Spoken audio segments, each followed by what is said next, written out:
First Date Follow-Up. Powered by the Advocates Injury Attorneys. Online at advocateslaw.com.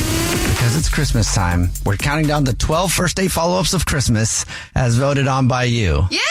We count down all the way to the number one first date follow-up that you voted on. JR is on the phone today for a first date follow-up, and he's getting ghosted by Marie. So in a second, we're going to call her and see if she'll tell us why she's ghosting him and maybe get him another date. But first, JR, how long has it been since you heard from Marie? Oh, man. A couple days, I guess. Maybe a week now. Okay. Did you try to hit her up? Oh, yeah. I've called a couple times. I didn't leave a voice message every time I called because I didn't want to sound crazy or whatever, but she just hasn't called back. I got nothing. All right. Well, tell us about the date. Date was awesome. So we met on the apps. I just was so attracted to how nurturing she seemed. I mean, she had pictures with animals. She was out in nature, you know, with her friends.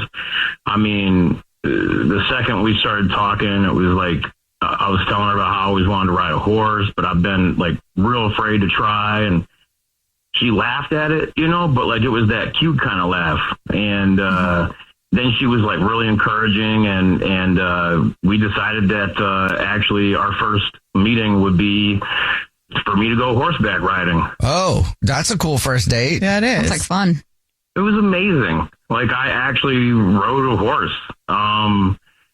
She was amazing. She was like my personal cheerleader. She was just so warm and energetic, and I mean, she was gorgeous too. I can't get it out of my mind. It was amazing. And after we rode horses, we went home to shower and we changed, and then we met up for dinner. And oh my gosh, I'm smiling so hard right now just thinking about it. Like it was things were going great. You know, we even kissed before we went into the restaurant. And I feel like that's a good sign. Really good sign. Oh my gosh. That's usually it's like if you're lucky after dinner, you know, this was right away. And, you know, it set the tone for some real romance. And after dinner, you know, we kissed again. And I told her that I was going to call her this week with a plan for another adventure. You know, it's just amazing. This is so good. I know. So you're really into her. It sounds like the date went great, though, to have a 2-part date and kisses. It feels like there was really great momentum. What could have gone wrong, you think? You know, the only thing that I can really think of is like, you know, I'm the type of person that like sometimes I say the wrong thing at the wrong time. You know, I don't mean to, but like we were sitting at dinner. And I noticed that she had like a designer handbag and some fancy jewelry. And, you know, she's a teacher. And right away, I wanted to make a little joke because she had really fancy stuff. So I remember saying like, hey, what are you on, OnlyFans or something? Like, how do you afford that fancy stuff? And it was like the only point where, forget all that romance, she looked just like cold. And then she kind of played it off, but she's like, I'm a good thrifter. And there was a little awkward moment there. You know, I moved on from it, and I told her, you know, I said, hey, I didn't mean to offend you or anything, and told her it was a joke. And that was the only moment that I can think of that was like, uh-oh, is that what it was? Did I really ruin it by putting my foot in my mouth again? Okay. Yeah, it sounds like your joke didn't land. You got to tell that one right. Just right. You got to tell that one just right for it to land. And not be like, oh. Yeah. Okay. Well, yeah, maybe that's why she's not calling you back. We'll play a song, come back, and then call her and see if she'll tell us why she's ghosting you and maybe get you another date, okay? Oh my gosh, please. Yes, thank you. All right. We'll play a song, come back, and get your first date follow-up next. Right in the middle of today's first date follow-up, if you're just joining us, JR is on the phone and he's getting ghosted by Marie. And so in a second, we're going to call her and see if she'll tell us why she's ghosting him. But before we do that, JR, why don't you catch us up on your situation? Yeah, so went on the best first date I've ever had. We broke one of my fears going horseback riding. We kissed before dinner, after dinner. It was something straight out of a movie as far as I'm concerned. And I may have put my foot in my mouth, but I think it went really well overall. And I can't get her to get back to me. And I really want to go on another adventure with her. But your foot in your mouth was there because you asked her if she was on OnlyFans because she had nice things. Yeah. But it was a joke. Yeah. Right. All right, man. Are you ready for us to call her? I'm nervous, but I am absolutely ready. Okay, here we go.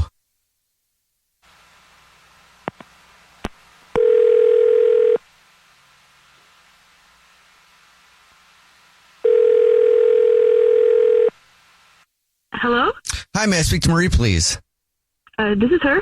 Hey, Marie, how are you? My name is Jubal. I'm calling from a radio show. It's called The Jubal Show. Hi, Marie. I'm Nina, also on the show. Hi, and I'm Victoria. Hey. How are you? Good, thanks. How are you? Great. Thanks for asking. Have you ever heard of the show before? Yeah, I love the show. Oh, thank you. Great. Do you like the first date follow-ups? Yes. Oh, yes. Congratulations then. Because this is a first date follow-up. Oh, no. You're ghosting somebody and they emailed us about you. Do you know who that would be? Yes. Who? JR. Yes, JR. So he emailed us and told us about your date. He said he really liked you and he's not sure why you're ghosting him. Do you mind telling us? Oh, my goodness. I'm so embarrassed. Well, I really liked him too, but, and the date was great and everything, but, to be honest, he was asking some personal questions and he seemed like he was prying a little bit. I couldn't tell if he was joking or not, but he, was getting a little too close to, finding out a secret, honestly. And I just don't go out with guys like that. Like inquisitive? Like guys like that? What do you mean? Yeah, like, nosy, I like to keep my privacy, like my personal business is my business. Okay. What do you mean by that? Well, I want a guy to like me for me, and Okay. I'm not sure if he does. And I'm not sure if he's like creepy or not. You don't know if he's creepy or not? Why?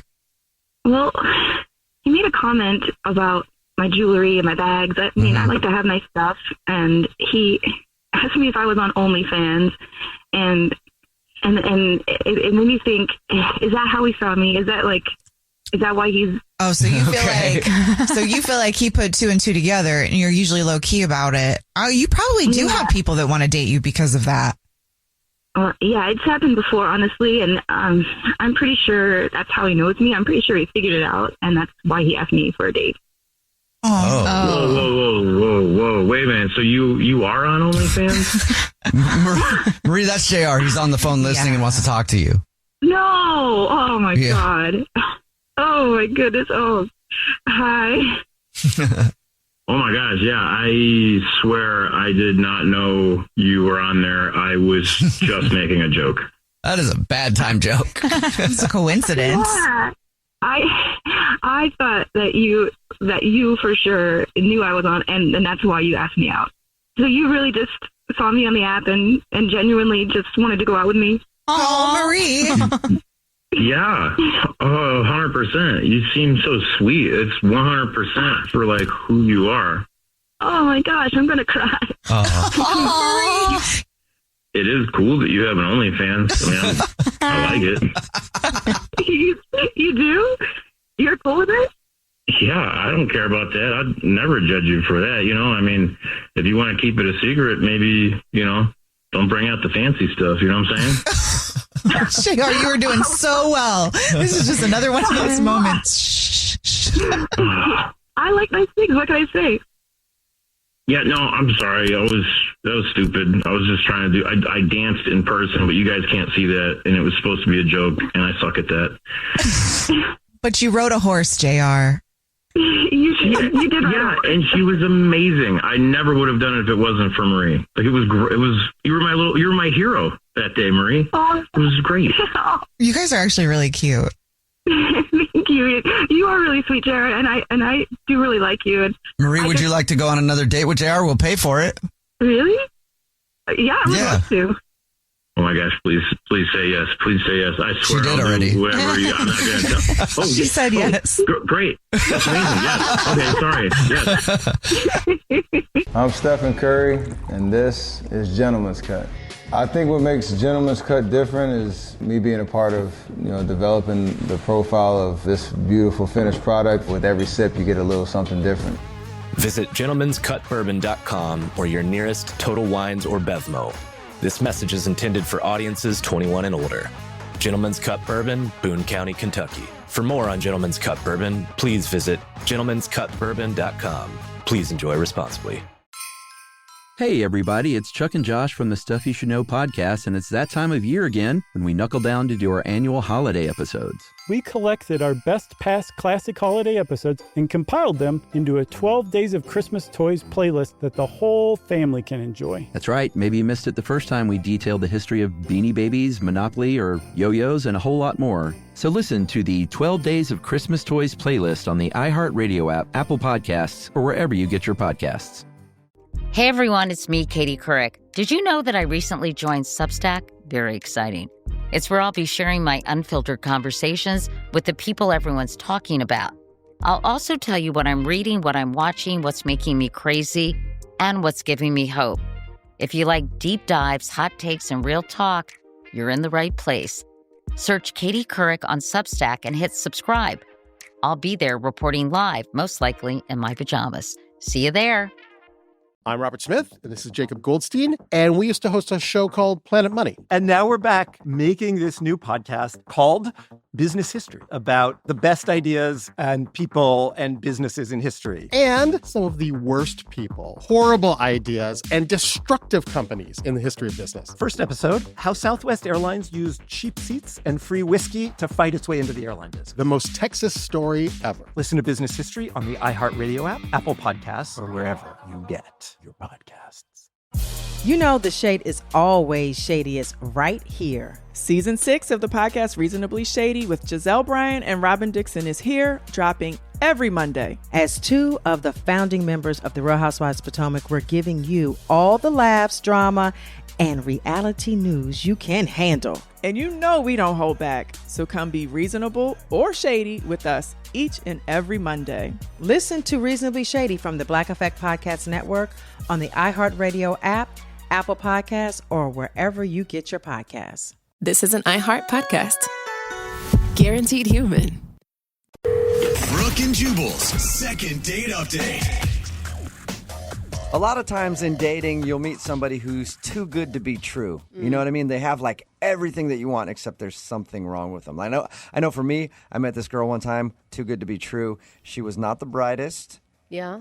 Hot and mute. And I was like, she has everything that I look for in a woman. And then come to find out, she's super close with her family, and I can't date a girl who's close to her family. So it just ruined it for me. I was like, that is way too good to be true. Where's Man. the daddy issues when you need them? I know, it sucked. Gosh, yeah, Well, it's such a hard life. Mary is on the phone with us, and she thinks that she met a guy who is too good to be true. His name is Ray, and that's who she wants us to call today. Hi, Mary. How are you? Hey, I'm good, thanks. How are you? Good. Thank you for your email. Appreciate it. So why don't you tell us a little bit about Ray, the guy that you want to call today? Okay, thanks. I appreciate it. I'm nervous, but I'm glad to, I appreciate it. Okay, so I met him at the gym. I just saw him like on an elliptical machine, and I kind of couldn't take my eyes off him, but I had to try hard too, so he didn't notice. And I actually timed my walk to the water fountain in a way as he was wrapping up, Nice move, Mary. So you waited till he was walking to the water fountain, then you jumped on his back and you said, "Hey, my name's Mary." Yeah, I wanted to. Was that the first time you had ever seen him before? Yes. Okay. Yes. I kind of timed it, and my timing was certainly on my side because our eyes just locked. And he said, "Hey," and I said, "Oh, hi," like real casual, like I had never noticed him. And we just talked, and it was instant that we had a connection. Joking was really easy, lighthearted, and everything just kind of fell into place. So he suggested we get some sushi the next night, and I said, sure.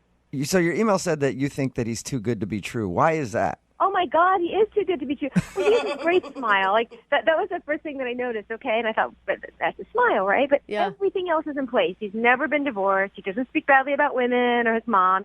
He great job. I'm so used to guys where I have to pay the bill, and I don't mind sharing, but like they're never on top of it financially. And he works in finance. He's stable. Wow. You know, he's a gentleman. He pulls a chair out for me. He's polite. That's it. What kind of guys do you normally go out with, Mary?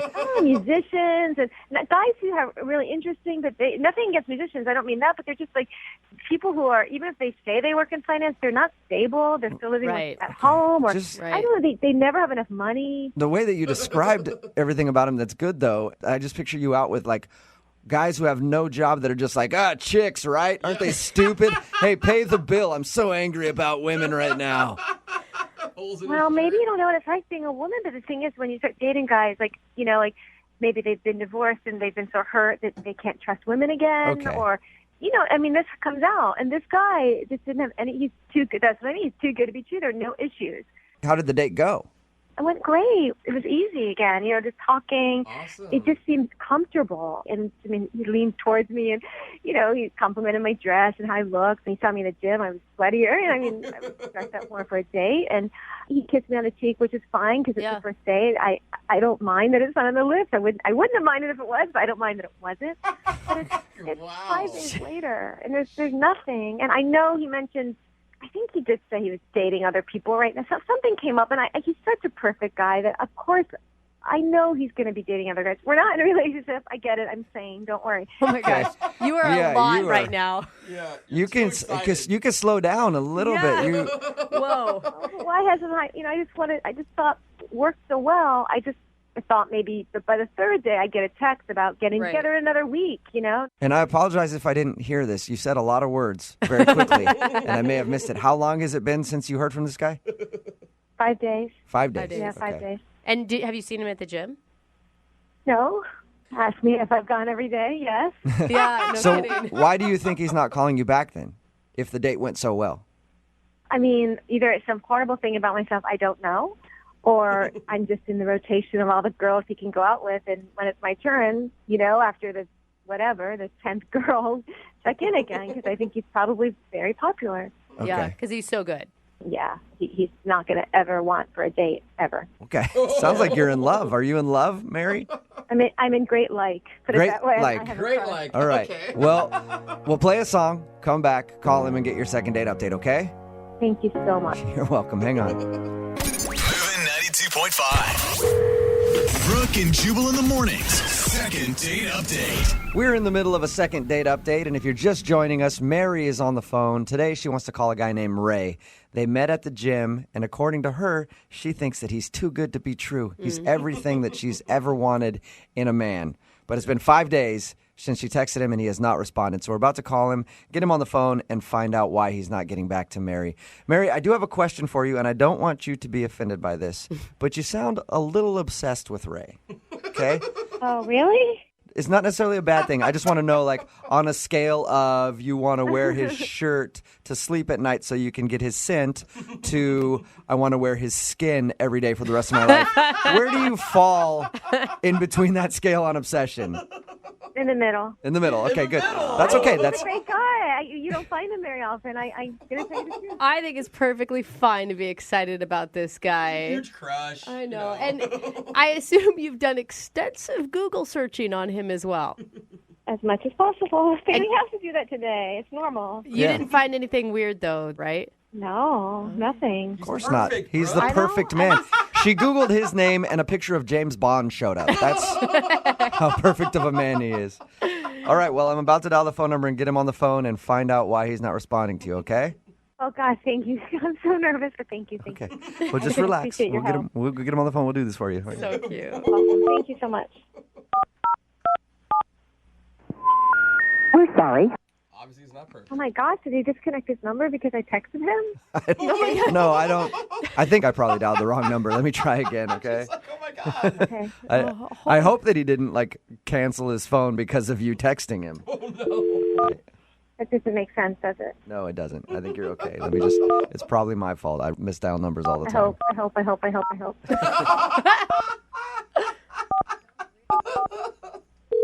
There we go.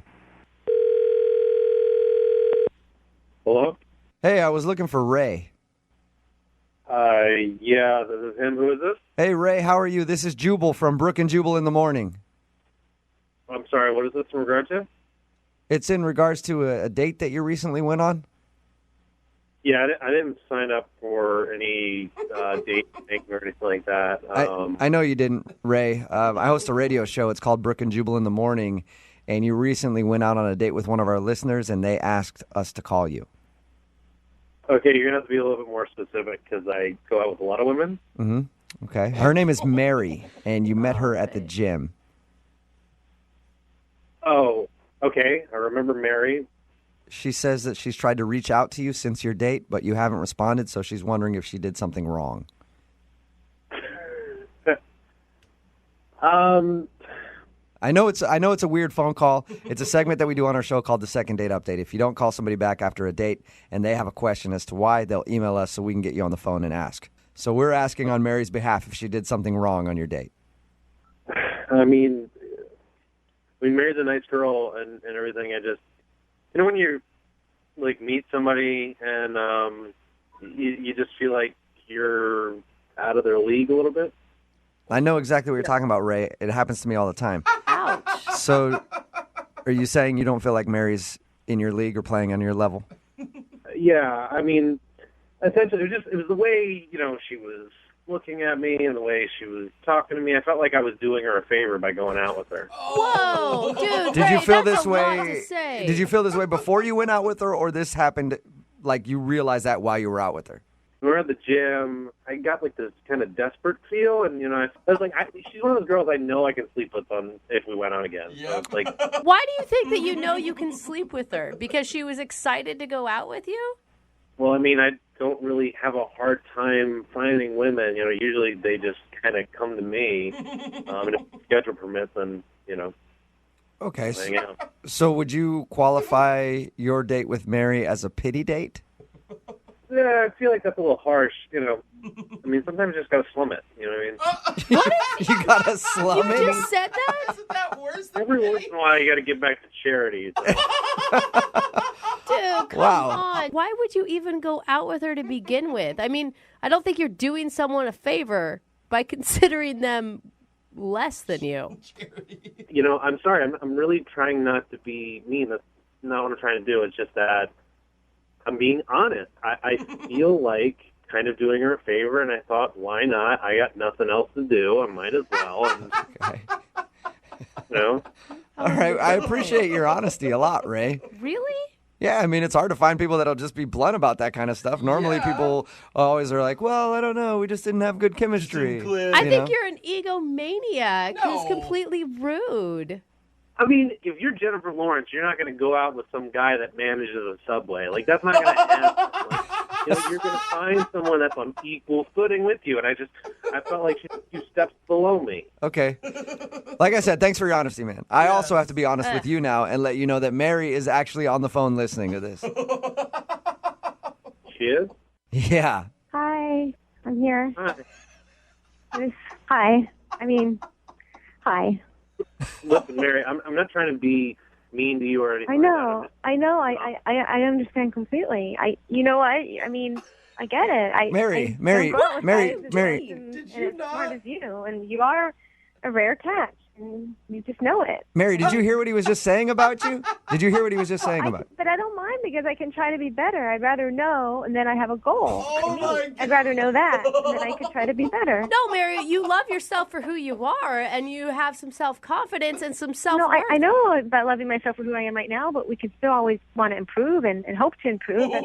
Otherwise, what's the point? We're not going to try to get better. But what did he say that was out. constructive? He just slammed you. I didn't take it that way. I mean, he's kind of right. He has high standards, and like I said, I told you guys, he's an amazing guy. He's rare, and Ray, it was an honor to have dinner with you. If you guys talk to him more, you'll figure it out, like I did. Mary, I appreciate that you want to be able to work up to eventually being in my league, and to be fair, I feel like with a little bit of work, I think that you could be there. There's a few things I definitely noticed on our date that you could improve on. Like, I noticed that you were kind of going for some more fatty, calorically dense foods when we were out on a date, and I feel like, if we get away from that kind of stuff, it can really help you. Oh, you narcissistic. You mean, okay.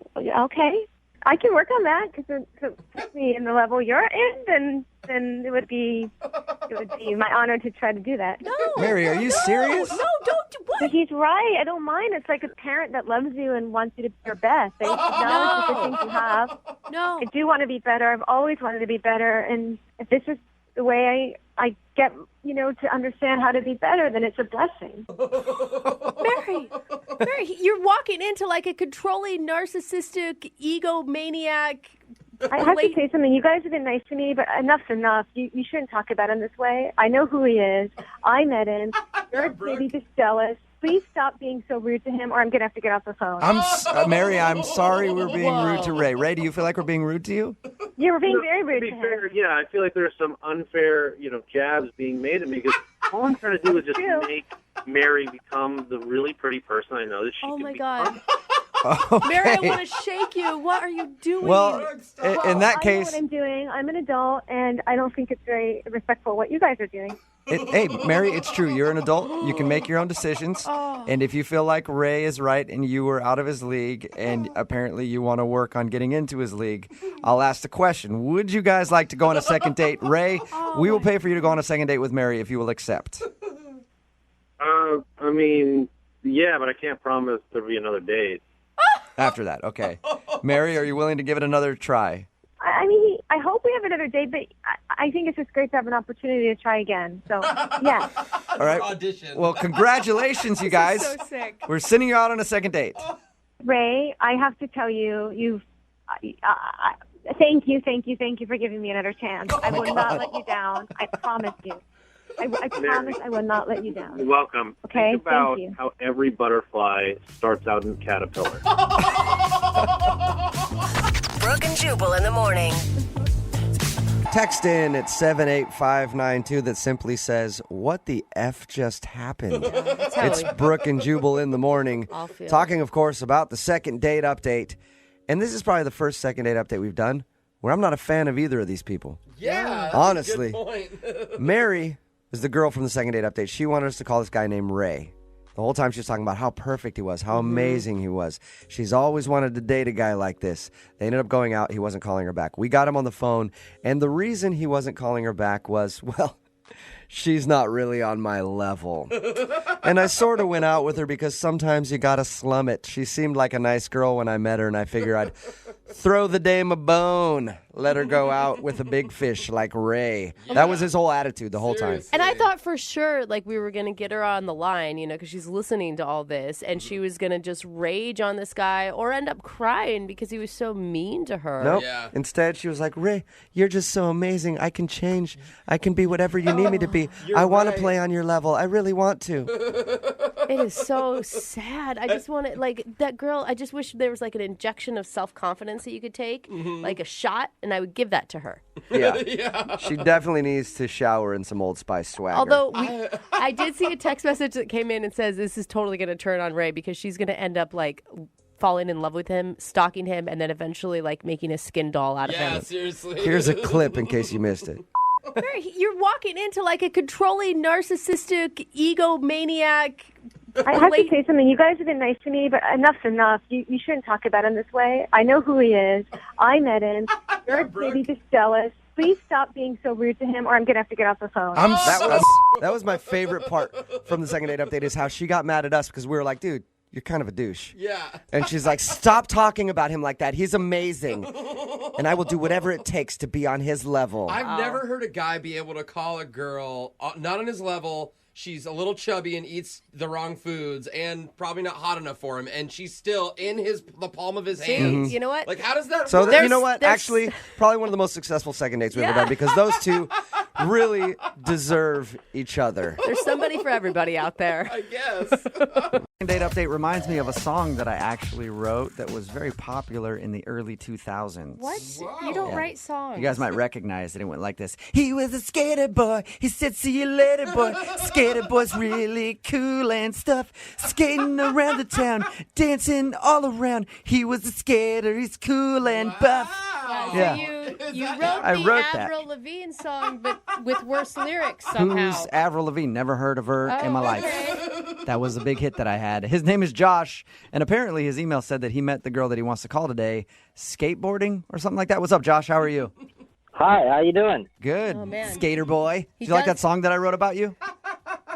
Yeah, it's a good one. That was a hit. Yeah, I bet all the skateboarders at the park still listen to that hit, Jubal. So it said that you met the girl that you want to call today for a second date update while skating. Is that what happened?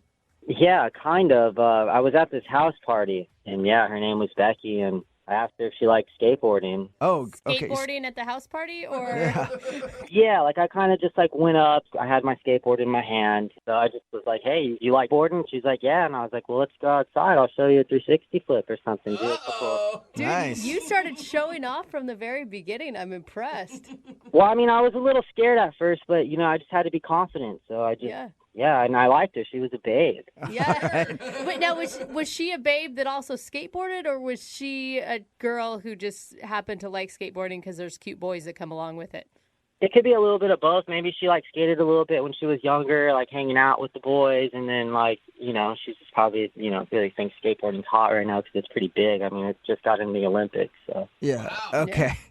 So you showed her some tricks on the skateboard, and yeah, I like told her I had a couple of sponsors and stuff like that, and I was like doing all that, and then and then you know I got a number, and we ended up going out again. I actually took her out to dinner, made reservations at this really nice restaurant. I had a beautiful view. All right, did you bring your skateboard to dinner? No. Yeah, she rode on the back to the restaurant. Oh, I left the skateboard at home. Oh, okay. I like that. You're a classy skateboarder. Yeah, not like all grungy, not like the cliche like type, like, oh, he's a stoner, he like, you know, he just drinks all the time, and like, you know, nowadays skateboarding's like, it's so physically endurance, it's like, you know, you got to be like an athlete nowadays. Like, yeah, for sure. For sure. Right. So how was dinner with Becky? Oh, it was great. I mean, I took her to this really nice French restaurant, had some caviar, and yeah, it was good. Good. We had some wine. It was real nice. Classy. That is very refined. I mean, was she expecting that? I don't know. I mean, I just wanted to do something really romantic and cool, you know? Okay. I know. I'm just saying, if I met a skater at a house party, that would probably be the last date I would think that he would plan for us. Like I said, I'm not your average skater, dude. Yeah. All right. Sorry, bro. Sorry. So how did dinner go, though? I mean, you said that you guys talked and had a good time. Why do you think she's not calling you back now? It just kind of got, like, weird. Like, I was like, you know, we left dinner. Everything was great at dinner, you know. And then I was driving her back home, and I asked if she wanted to, like, come upstairs and, like, hang out, like, at my place. And she just kind of, like, rejected me. So then I was like, all right, I'll just take you home, like, because she didn't want to go to my house after dinner. So I figured, all right, she's got class. Maybe she just doesn't get down, like, right away. So I actually thought that was cool. I was like, all right, rad, you know? Like, not just, like, a chick who's just going to, like, bone right away, dude. Like, classy. Mm-hmm. I love those chicks that don't bone right away.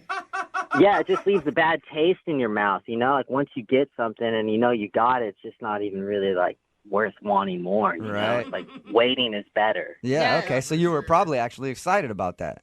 Yeah, and then, I don't know, like, something in my head kind of, like, made me feel like, all right, dude, maybe she's, like, has a boyfriend. Maybe, like, she's just, like, not in, like, a rad place in her mentality. Maybe she thought I was cute and, like, the energy was pure, yeah, but then I just kind of felt like she had something else that was bothering her. Do you know what I mean? So you think she was hiding something? Yeah, it was just something like where my planet and her planet just weren't rotating the same way. Yeah. Oh, I yeah. have heard that Mercury is in retrograde. That could be part of it.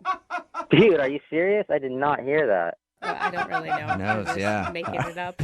So maybe, you know, I was right. Maybe she did have, like, another thing going on, you know? Yeah. Because it was just weird. Like, I did everything on my end, you know? I was cool. I was romantic. I was a gentleman, but, you know. Yeah, it was like you were boarding through this beautiful park, and then all of a sudden you came across a "Don't Skateboard Here" sign, and you got just stopped in your tracks.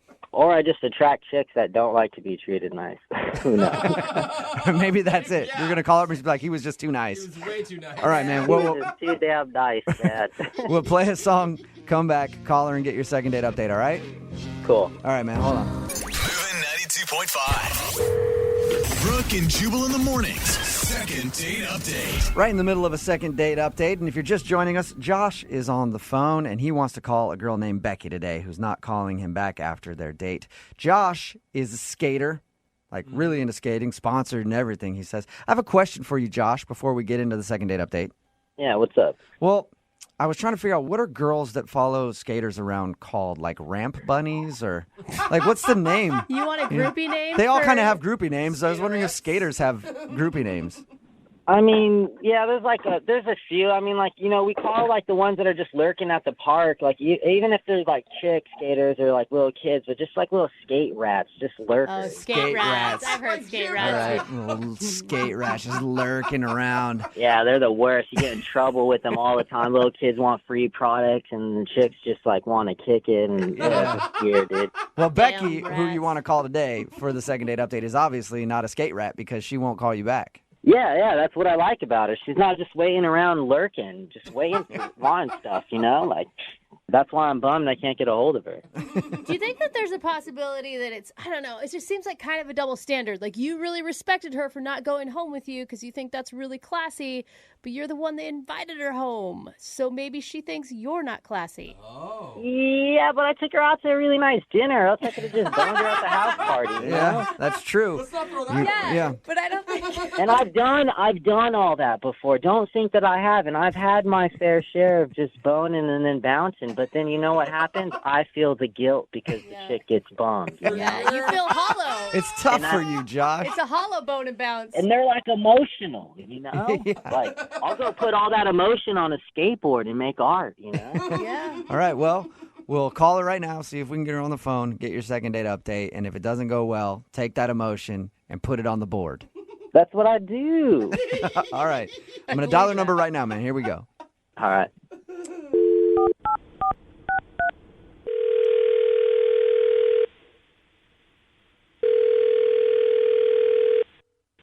Hello. Hi, I was looking for Becky. This is Becky. Who's this? Hey, Becky, how are you? This is Jubal from Brooke and Jubal in the morning. Oh, okay. Hello. Yeah, how are you? Fine. How are you? Good. Do you know where I'm calling from? The radio? Yeah, so you actually know the show. It usually doesn't happen. We actually got an email about you from a guy. What? Okay. His name is Josh. Oh, okay. And he's a skater dude. Mm-hmm. And you guys went out on a date, and Josh said that he's been trying to get a hold of you for like a couple weeks, and you've blown him off. So he asked us if we could get you on the phone and find out why. Yeah, Becky, what's going on? What's up with the vibe? Josh. Whoa! Wait, who was that? Josh? Yeah. Yes, yeah. me. That was Josh. Josh, you were supposed no to wait a little bit for us to find out why. I gotta keep it moving. But look, what happened? I took you out. Oh my God! I took you out. You know, I did everything cool, and then you just missed me. You just left me in the dust. And it's not like I'm gonna be bummed, but at least just be like, have some manners and just say what's up. You know, 'cause now I gotta call the radio station to find out if my intuition's on point about what had happened between me and you. Man, Josh, you're so much better at this than I am. You want to host a show, man? He gets straight to the point. Oh my God! I mean, I thought I was being polite by not telling you why it didn't work out. Really? So there is like a legit reason why you didn't want to call him back, Becky. Well, yeah. I mean, I don't know. I just wasn't feeling it. It didn't work out. What are you, like I a wasn't poser? You can't just tell me what's up and be honest? Poser? I don't care. It's not like I'm going to get butt hurt, you know? But it's just like, where's the realness in the world? Where is the realness in the world, Josh? Amen. Becky, can you just tell Josh why you don't want to go out with him again? Oh my God. Honestly, you were like totally the opposite of what I thought you were when I met you at that party. You seemed super chill and laid back. And then you take me to some freaking nice restaurant like you're trying to marry me or something, and wow. we're just like eating caviar together, and I just was expecting somebody more laid back who wants to party and like hang out, and like I'm just not ready to have like an escargot sort of guy in my life. Like, that's just not where I'm at. I thought you'd actually be like with it. Like, what other skater would do that? You know, you'd probably go get a burrito and a Pabst beer at the corner store, you know, with the typical skateboarder. That sounds like a great date to me. Really? Becky, are you kidding me? He took you to a beautiful French restaurant and you're honestly turning him down for that reason? Well, it was just like so not what I was expecting. It was like this weird pressure. 'Cause, like, I wore jeans to this restaurant. I was the only person in that restaurant wearing jeans. I wore jeans too. Well, okay, we were the only people in that restaurant wearing jeans. What does jeans have to do with love in the world? Absolutely nothing. I try to do something cool. I'm on his side on this one, Becky. Honestly, I just wasn't feeling it. Like, I thought you were a guy who was, like, down to party. Like, I met you at a party, and you were a completely different person. Like, I was even wondering, like, are you an actual skater? Were you just pretending to be? Like, you're totally different than any other skater I've ever met. Pretending to be? What are you talking about? I'm not a real skater. Like, I'm not some poser. I did a 360 flip in front of you at that house party. Like, you just don't have class, it seems. Dude, I know how to do 360 flips. You do? Yes, I do. Dude, you can't even eat caviar and drink wine with me and then return somebody's call and just say, hey, I'm not interested. I have to call the radio. Like, this is lame. Like, whatever. It's all good. Okay, well, I thought it would be, I didn't want to offend you, so I didn't say anything, but I'm glad we had this real conversation, dude. This has been be real. Let's make honest. the world real. Yeah. Wait, Becky, you don't want to give him a second chance? A guy that actually put some effort I don't even want to hang out with her. She's just another skate rat, just a lurker at the park, hanging out, dude. You know. Just you think I'm lurking? You're lurking. Send her a free box of stuff. Party. Make her happy. Send her a free box of stuff. Do you want some stuff from Josh? Other like, I know you probably don't want to go out with him again, but what do you got laying around? You got a T-shirt, skateboard stickers, and stuff. Yeah, you can send me all the skateboard stickers you want, but I doubt they're from actual companies. Whoa! Hey, you know what? I don't have time for this, man. You got two things in life: now or too late. And I'm about to bail, so you're too late. Oh, trademark that. Well, not yet. Burn, man. That hurt me. Not yet, Josh. I still have to ask. Yeah, that was kind of gnarly. Thank you.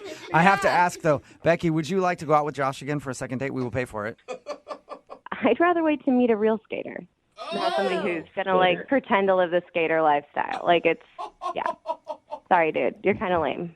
You don't even know what you're talking about. You want to talk about real skating? Like, look at you. You can't even be treated with class. Like, go hang out with a bunch of lurkers and skate racks. Be grungy and grimy.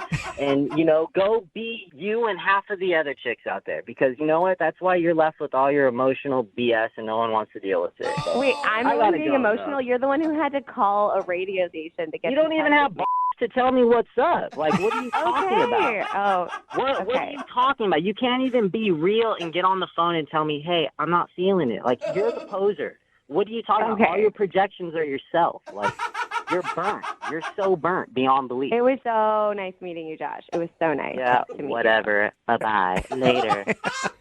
Later, skater. Becky, Later, hater. Real mature. Okay, I'm done. This has been entertaining. Been done. All right. See you later, Becky. Oh, my God. Why is this making me laugh so much? Josh. Oh, my Sorry, God, man. Josh. No second date, but at least you found out why she wasn't calling you back. You're too good of a guy. Yeah. Oh, shoot. Josh, it sounds like you're skating in a place you shouldn't run.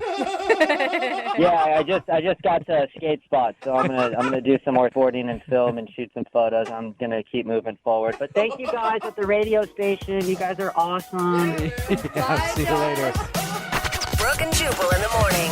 Text in at 78592 says, in about 5 years, she's going to be looking for that guy's number again, trying to go out after she's been treated the way that she's going to be treated by, quote, real skateboarders. Yeah. If you missed today's second date update, this dude named Josh wanted to call a girl named Becky. He's a skater. Met her while skating, like at a party. She thought it was cool. They went out. He took her out on a very nice date. He was very respectful, and everything else, and that was the wrong thing to do. She didn't want to go out with him again because he was a skater. He's supposed to be like edgy and not go out to nice restaurants and stuff like that. Like, what's he thinking? Yeah, she wanted a bad boy, Yep. man. She wanted a bad skater boy. You can't argue with what you want. Yep. So so stupid to me. they decided. No, it's her choice. She knows exactly what she's getting herself into. Yep. They decided to not go out again because he's just too nice of a guy. Yeah. Oh, man. What a Even jerk. skater nice guys finish last. I know. Doesn't really matter. Nice guys always lose. Moving 92.5. When you guys first start going out with someone, do you like going on movie dates? Not really, because No? you don't get to know the person. You don't get to See, talk. I like going to the movies because then you don't have to talk and it's Yeah. quiet. And usually you can end up making out at the movie and then you don't have to waste time with the other stuff. That's what Hannah did. Hannah, how are you? I'm good. How you doing? Good. Now, your email said that you went to the movies with a guy named Nick. How'd you guys meet? Well, we just met through friends, really casual. We were out one night and we met and we hit it off and we chatted. And at the end of that day, he asked me out. So he said, "What do you want to do?" Or he said movies and asked me what I wanted. So I said what I wanted, which was Les Mis. All right. And he said he was going to call me. It sounds so stereotypical. He said he was going to call, and he hasn't called, and I don't know why. Hannah, are you one of the types that talks a lot through the movie or sings along since it's a musical? No. I think I made a few little comments, but I promise, did not sing along. And no, I don't like talking all the way through the movie. What was his initial reaction when you suggested Les Mis? Because it's. Do you think it's my fault for going to a musical? I'm just saying it's kind of a selfish choice. Yeah. I would bring a girlfriend. I wouldn't bring a brand new man. Oh. Well, I really wanted to see it, and it's going to get lots of Oscars, I'm sure. It's a really good movie, but I don't know. Maybe that was a bad idea. Is that all you guys did, was just go to the movies? Did you go out after or anything? Well, he said he had to work really early in the morning, so he couldn't. So he gave me a hug and said he would call me. What made you decide to email us to call him? Honestly, I think it's a pretty unique opportunity to find out what happened on a date. And, I thought it was great. Yeah. I mean, not the best date in the world, but I thought it was fine. And when he said he would call, I believed him. So I thought, why not? Why not find out, straight from the horse's mouth? Okay. And maybe there's something that I do wrong on dates that I don't know about, and it would be embarrassing, but it would help me in the future. So I just thought, why not? Okay, that's reasonable. What's the worst case scenario that he could say to you? I don't know, that he found me boring or annoying, I guess, would be bad. Annoying? Or Okay. You don't want to be called annoying. I don't want to be called annoying. But if that's what he thought, then what? What is it that I do? Maybe I'm doing something and I don't know. Hannah, now you're being annoying. Hi, Hannah. Hannah, hold on, all right? We're going to call him right after this and see if we can get an answer for you, okay? Okay. All right, hang on. Moving 92.5. Brooke and Jubal in the mornings. Second date update. Hannah, again, went out on a date with a guy named Nick to the movies. She wanted to go see Les Mis. You really have no idea why he wouldn't have called you back after you guys went to the movies. No, I thought it went great, and he said he would, so. You guys met through friends. Has any of your friends given you any indication? I've been too embarrassed to ask, so no. Okay. All right. Okay. So you're too embarrassed to ask him, so you email us to call him. That's cool. I like your backwards mind, Hannah. All right, Hannah. What can I say? I'm going to start calling him right now. Feel free to jump in on the conversation whenever you want to, okay? Okay.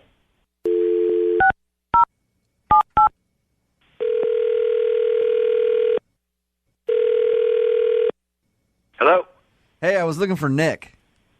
This is Nick. Hey, what's up, man? How are you? This is Jubal from Brooke and Jubal in the morning. I'm moving 92.5. What's going on? I'm doing all right. What's this about? I wanted to call you to ask you about a mutual friend that we have. Okay. Her name's Hannah. You ended up taking her to the movies. You guys went to go see Les Mis together. Well, what's going on? I'm a little confused. It's okay. Nick, it's a thing we do on the show called Second Date Update, where you go on a date with someone, and then you end up not calling them back or whatever, and they want to know why. They email us to ask you the question. So Hannah emailed us, Okay. And she's wondering why you haven't been getting back to her. Well, Okay, Nick, she said that she just wants to know because she wants to know if she was doing something wrong so she can fix it. She realizes this could be embarrassing, but I think that she's really, truly ready for the truth. well, here's the thing. I mean, I don't know if I want to be airing any of this on the radio. Well, she's the one that asked us. Or so- is it embarrassing on your part?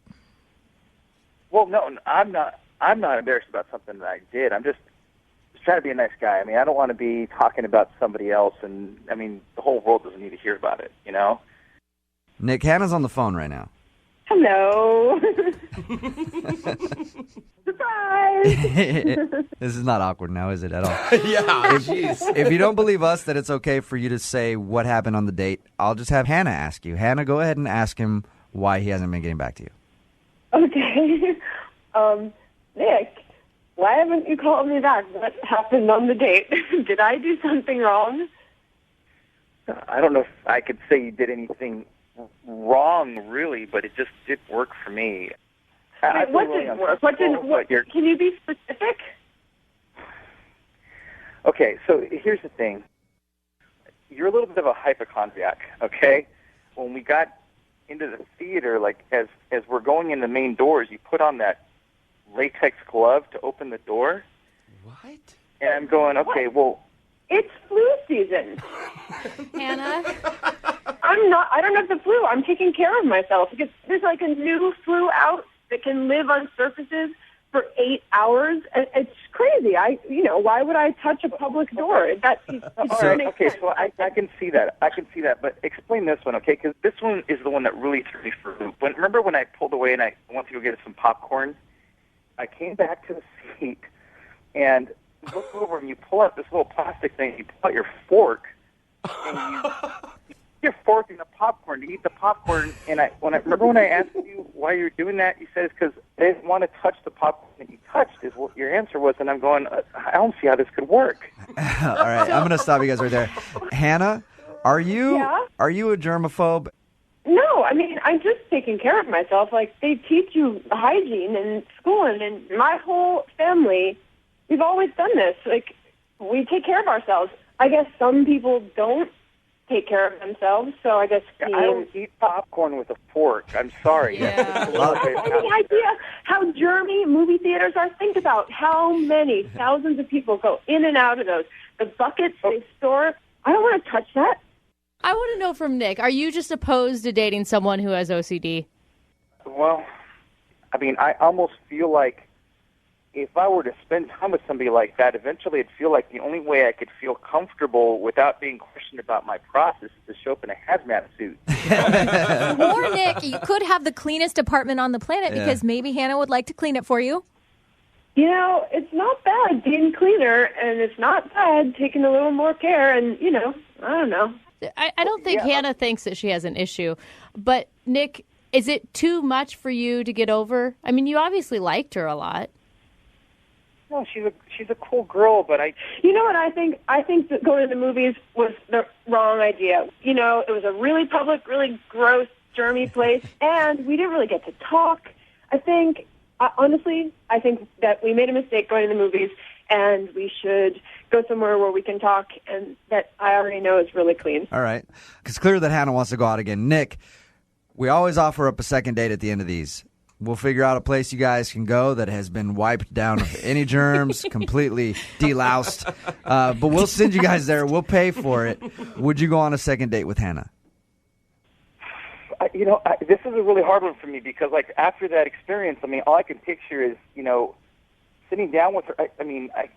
We're not asking you to marry her. You're just going on a second date. No, I get it, but look, I don't need to see her pull out a spoon when I hand her a bag of M&Ms. All right. Hannah, it sounds like you are a little overboard when it comes to the cleanliness department. Like you might have some sort of an OCD or something. I'm not saying you do. Maybe Howie Mandel has a brother she can date. Yeah. And I'm not saying that you do, but it sounds like you went a little overboard and you go a little overboard on it. I guess, maybe I'm a little bit of a germphobe, I guess. See, not only does second date update help with dating, it also helps get to the, personal problems that people have. And we've cured your germophobia today. It's like therapy. I don't know if we've cured anything, but I'm hoping you can hold hands with someone soon, Hannah. All right. Well, did you hear her? Did you hear her just shudder like, "Ooh, Thinking of all no, those I'm germs. not doing that." So you're not going to go out with her, Nick? No, I'm sorry, Hannah. Oh. You're a great girl. I think we're just worlds apart, Well, if it makes you feel any better, Hannah, you can come over to my place and do my dishes if you want, because I've got a ton piled up. You know what makes me feel better is I'm not getting the flu. There you go. There you go. Brooke and Jubal in the morning. The guy on the phone for a second date update today asked the girl that he wants to call out in one of the most creative ways I've ever heard of. And that's saying a lot because I've been pretty creative in my dating life. Yeah, I bet. I remember one time I asked this girl out. I walked up to her and I said, "Hey, would you like to go out sometime? I'll give you full tongue." That's not creative. And she said no, Uh-huh. and we didn't go out. But after looking back at all my years of dating, that was the most creative thing I've ever done. And this guy outdid me by far, which is impressive. Congratulations, Lucas. Oh, thanks a lot, man. Thanks for having me on, guys. No problem. I read your email, and it was very creative how you asked this girl out. First of all, what's her name? Gemma. Gemma. All right. Why don't you tell us a little bit about Gemma? Well, she's really cute. We work together. We do a catering job, and, I always wanted to ask her out. It took me forever to actually, get the courage up to say anything to her. How long had you been thinking about this? Oh, man, it's been at least 8 months. Oh, that's kind of cute.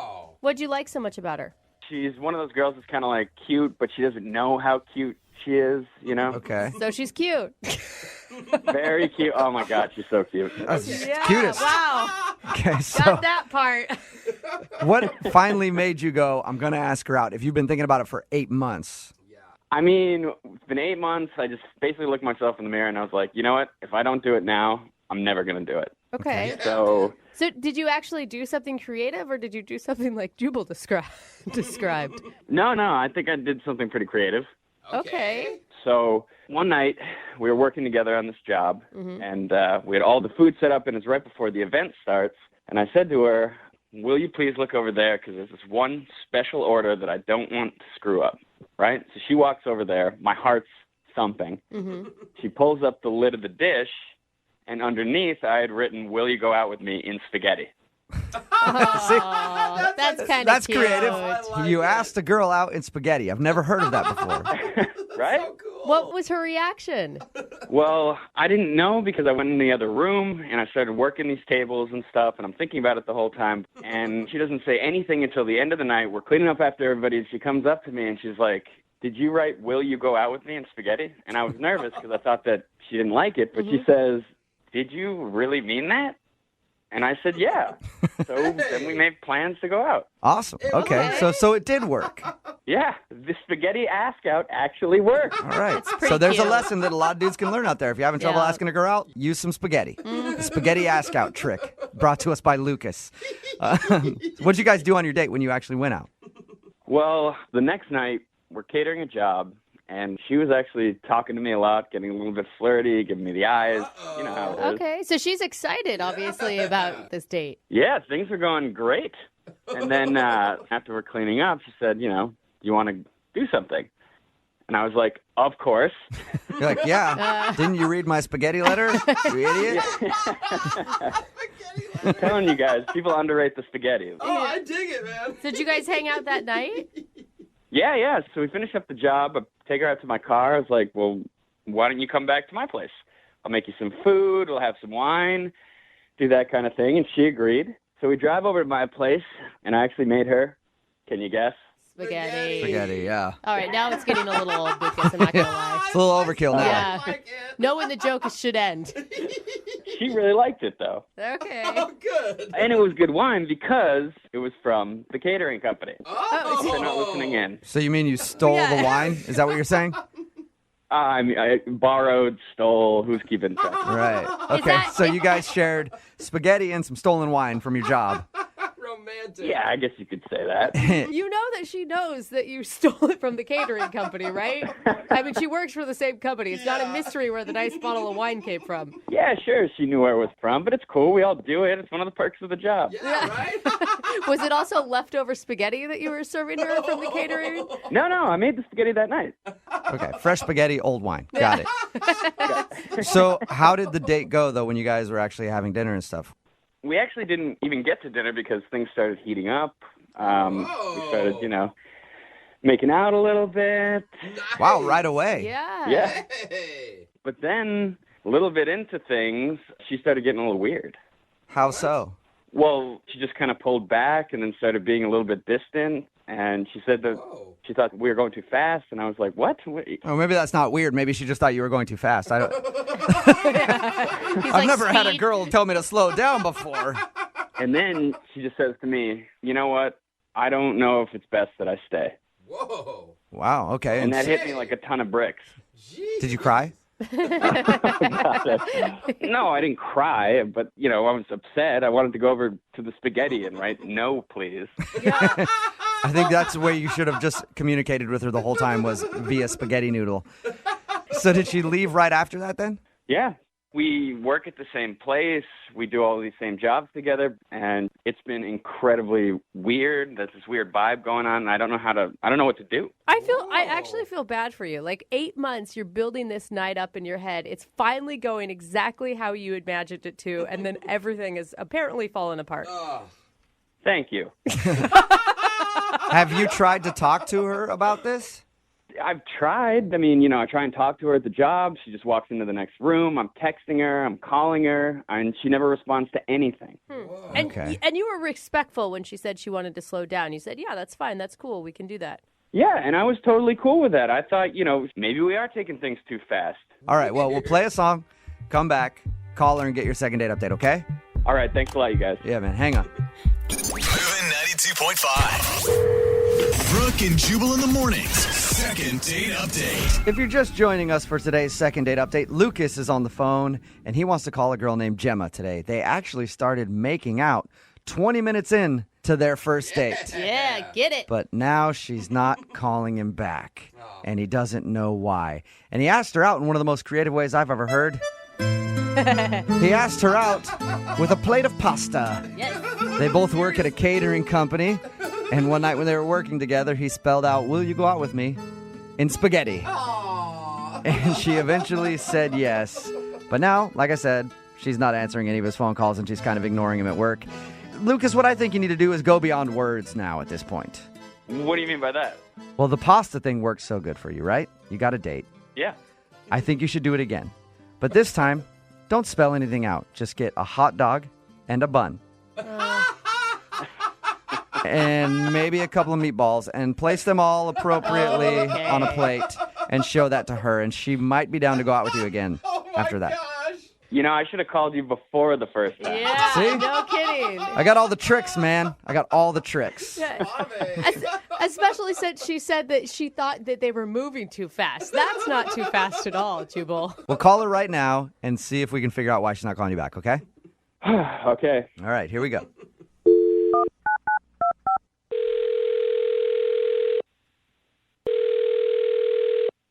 Hello, May I speak to Gemma, please? this is she. Hey, Gemma, how are you? This is Jubal from Brooke and Jubal in the morning. Okay.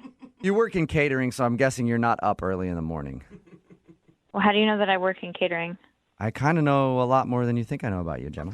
Why do you do it like that? Okay, that's super creepy. And who are those people that are in the background? That's Brooke. Why is that weird guy laughing? So that's Jose, the laughing guy. And then there's me. My name is Jubal, and this is Brooke and Jubal in the morning. It's a radio show. Why are you guys calling me? She's like, Well- and that doesn't make it any better. I'm calling you because you went out on a date with a guy who listens to our show, and he emailed us and asked if we could get you on the phone. Wow. Okay. The guy that wanted us to call you today, his name is Lucas. Oh, God. And I know you know who Lucas is because you guys work together. Yes. I'm trying to change jobs. What? You're trying to change jobs to avoid Lucas? Yeah. That is really intense. Why? Because it's just a little too awkward for me. All right, well, what is so awkward? I mean, he told us a little bit about your date. He told us that you guys went out one night after work and went back to his place to eat, and you drank a little bit. He told us that you guys started making out at a certain point. He's telling you that we made out. Why is he telling people about our date so explicitly? He didn't. Well, he didn't give us any like crazy details. He just said that you guys were making out. At a certain point, you stopped and said that you wanted to go, and then you left and haven't talked to him since. I will say he was completely respectful of you, and he was so excited. I mean, it sounds like he's had a crush on you for months and months and was so looking forward to this night. Well, it's like so uncomfortable. I don't know. Yes, he was obviously very excited and very inexperienced. Excited and inexperienced. Wait, that's a different word. Was he a bad kisser, or I'm kind of scared to ask you what you mean by he was so excited. It's actually just everything. Everything possible just seemed like he's never been with a woman before ever in his life. The date started with me going at his door, and he shook my hand when he saw me. I've known this guy for 8 months, and he shook my hand. Oh, come on. And I was like, okay, maybe he's being a little bit charming. Maybe he's trying to be sweet. Yeah. I'll let it fly. And then we walked in, and he had like already opened wine that he was totally open about it. He was like, yeah, I got it from the catering gig. I mean, so he essentially stole wine, but it was already open from being poured at the catering event that we were just at. Okay. So he's cutting corners on your date. Yeah, I mean, this was a first date, and he wanted to impress me, and he impressed me by opened, aired out, used wine. But you still made out with him. Well, because I thought, okay, well, maybe he's being really sweet and maybe he's really nervous. But then he started to ask me permission to do everything. And when I say everything, I mean he was like, is it okay if I sit next to you? Yes.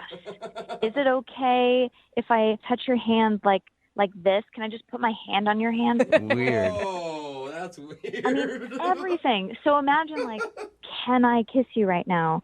Can I kiss you with tongue right now? Is that okay? That's so awkward. And I was All right, like, no. So awkward. I've heard people do the "can I kiss you" thing, and I know some girls have a split reaction to that. Some girls are like, just go for it. Some girls are like, I like it when they ask. Did he really ask you, can I kiss you with tongue? Yes. Oh, my God. Wow.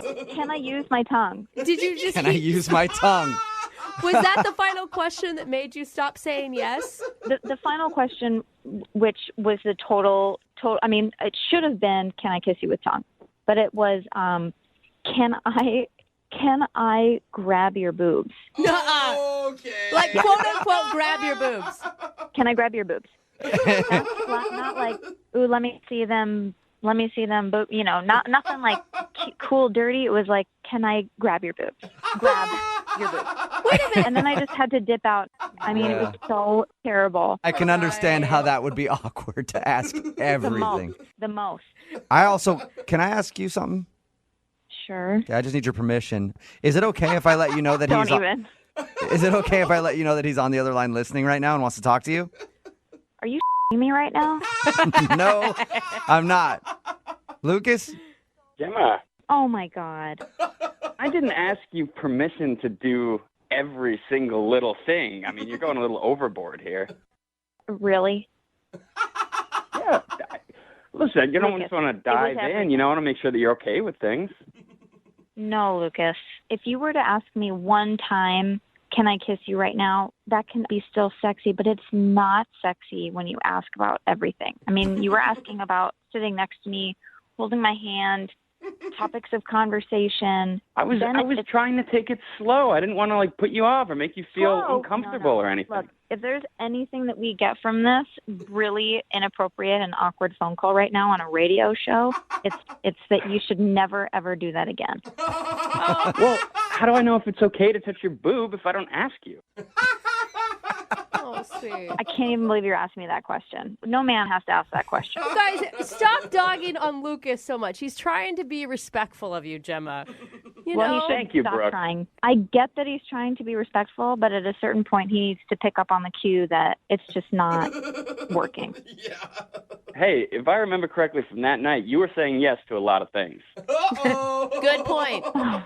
I only said yes because I had already consumed nearly that entire bottle of the open aired out wine that you stole from the catering company, and I was too lit. Oh, and that's a responsible way to behave on a first date? I'm not saying that I was trying to be responsible. That's not my problem. I'm not the one calling into a radio show. Gemma, You could have at least returned my calls. No, it would have been too awkward. I wasn't prepared to talk to you. Gemma, he liked you for 8 months. You're telling me that entire time that you guys worked together, you didn't have any feelings towards him. Thank and you. you have a wonderful personality. You're sweet, but as soon as you were alone with me, it was like the worst date I've ever been. Oh, man. That is harsh, man. He didn't do anything wrong. He was just awkward, for God's sake. She's honest. But imagine like a woman's spark is lit by somebody being manly. At least that's how mine is. And as soon as somebody starts acting like a 12-year-old, I can't do it. Well, you know what you like, I guess. Wow. I wish I'd never grabbed your boob on that date. I wish you had just asked it. I wish you had just grabbed it. Yeah, well, I think we have a little different memory of that night because you were pretty turned on when I was doing it. Oh, maybe the wine kicked in. I think we definitely have a different memory. Well, Gemma, I would like to ask you a question. Oh, God. Gemma, is it okay if I ask you if you go out on a second date with Lucas because we will pay for it? You know what? No, I got to say no. I'm so sorry. You know, Lucas, I wish you all of the best. I really, really do. I think you're very sweet. My recommendation for you is that you never, just do not ask questions like that again. Just go ahead and go for it. Find that self-confidence within yourself and move forward. Oh my God, it's like you sound like a motivational speaker. It's awesome. Listen, there are plenty of girls who want me, all right? I don't need you. I don't need anything like that. So, Yep. I hope, have a great one. You're right, Lucas. There are plenty of girls out there who want you. Just ask them. I'm sure they're out there. Brooke and Jubal in the morning. Would you mind if I kiss you with tongue this time? It's Brooke and Jubal in the morning talking about today's second date update. Lucas wanted to call Gemma, and we got her on the phone and found out why she wasn't calling him back. It's because he asked permission for everything and even uttered those words, "Can I kiss you with tongue?" She was not into that. Oh, I think his intentions were good. You know, the way he did it, not so smooth. Yeah, I think it's but- okay to get consent and make sure things are cool, but there's a point when you just kind of have to know that things are okay. Yeah, when they're kissing you back. Yeah, when they're kissing you back, like at that point, you can kind of test the limit, and they're like, hey, don't put your hand there. You take your hand away. Yes. But you don't want to ask for everything, and he did that, and they decided not to go out again. Can you imagine how bad that'd be? It would ruin the mood every time. Every single time, yeah. Like, can I take off your top? Yeah. Can I take off your pants? I don't know. It's kind of like a game of Simon Says at some point, right? Remember, if you want to do a second date update, all you have to do is email the show, and we will call the person who didn't call you back. Just 5 minutes away from your shot at the phrase that pays. Moving. Brooke and Jubal's second date update. Embarrassing or not embarrassing having your mom hook you up with a date? Embarrassing. Embarrassing? My mom has the worst taste in men ever. Even more embarrassing if it's at a restaurant and you didn't want her to do it and she did it anyway? What? Yeah. That's exactly what happened to our second dater today. Pete, what's up, Pete? Hey, man, how you guys doing? Pretty good. So you were at a restaurant and your mom ended up asking a girl out for you. How'd that work? We were out at lunch, and there's just this, like, super hot girl kind of sitting alone, and I guess my mom just noticed that I was watching her, and she said to me, she was like, go ask her out. She's beautiful. Like, you guys would look great together. And I said, Ma, you can't just walk up on a girl who's sitting alone. I didn't know she was waiting for someone, too. You know what I mean? Like, Right. you just don't walk up on them. I think my mom followed her to the bathroom, but they're in the restroom, and my mom gave her my phone number and my email. That's funny. Pete, are you more embarrassed that your mom asked this girl out or that your mom has got more game than you do? Like, seriously, dude. I personally feel I'm pretty gameful, but I just wasn't in that moment. No, I wasn't going to walk up on her. All right. I understand, Pete, because you're hanging out with your mom. I wouldn't really want to Yeah. hit on other people while I'm hanging out with my parents. Yeah, I'd feel weird I about go to that. lunch with my mom once a month. It just didn't seem right. Yeah, you walk up like, hey, see that old chick I'm with? I'm not banging her. I'm interested in doing that with you. That's my mom. It'd be gross if I did that. But you and I could do that. It may work. So the girl decided to go out with you. She did. We went to Green Lake, Okay. and, it was like a beautiful day, and since I know literally nothing about her other than her name and email and phone number, that we would, walk around the lake and we could get to know each other. That's great. So how did the lake walk go? There were people everywhere, so it was just sort of like low pressure and, really casual. You felt safe. You didn't feel like she was going to take advantage of you? I felt safe, exactly. I didn't think she was going to hurt me. And we got on a paddle boat and just had more time to talk, and, we kind of did the paddle thing together, which was really fun. Was there any weird lulls in conversation? Because it's always hard when you don't know anything about a person. No, the conversation was just flowing. I was excited, and Oh, your mom knew what she was doing. yeah, my mom's got the eye. And this girl is awesome. She's gorgeous. She's a dancer. She's a professor. She teaches dance, and she's just way into what she does. Sounds like you liked her a lot. After the date, where you're like, oh man, I got to see her again. Well, basically, the way the date ended was after the paddle boat, we kind of sat on a bench and talked a little bit more. And I said, can I walk you back to your car? And that's, she basically really abruptly just said no. Uh-huh. But then she was like, oh, no, thank you. You don't have to do that. And, but I still walked her. I guess I felt kind of. That is, I don't know. you know what? I'll give you that. That is an awkward moment when a girl goes no, you don't have to walk me, because you're like, is this a test? Do I need to walk you? Yeah, or can I really So go the other way? You walked her against her will, is what you're saying. He grabbed her arm and said, come on, we're going to the car. No, I mean, she didn't really argue. And I was I just said one time, I said, no, let me just get you to your car. It's getting dark. Right. As a woman, if I like a dude, I will say yes when I want You him to will? walk. Yeah, because I Okay. want him to kiss me. All right. Well, sure, yeah. And so we get to the car, and I don't know, I just got the feeling that I could go in for the quick kiss, Yeah. And what happened? She cheeked me. She turned hard, Yeah. turned hard right, and I got the cheek. And, okay. That's why she said no to the car walk, dude. Well, let me tell you, I've been told no to the car walk before, and it worked out. Okay, so Sorry, Pete. All right, you followed her back to her car. And You now have a restraining order, but it worked out. how many times have you tried to get a hold of her since the date? only 2 times. And how many times did your mom try to get a hold of her since the date? I hope that my mother doesn't have her information, because I bet she would have. But more than anything else, now I just want to hear. I just want to hear back. It could be that she's just busy. That's true. Yeah, absolutely. Or it could be that she said no to the car walk and she just doesn't like you.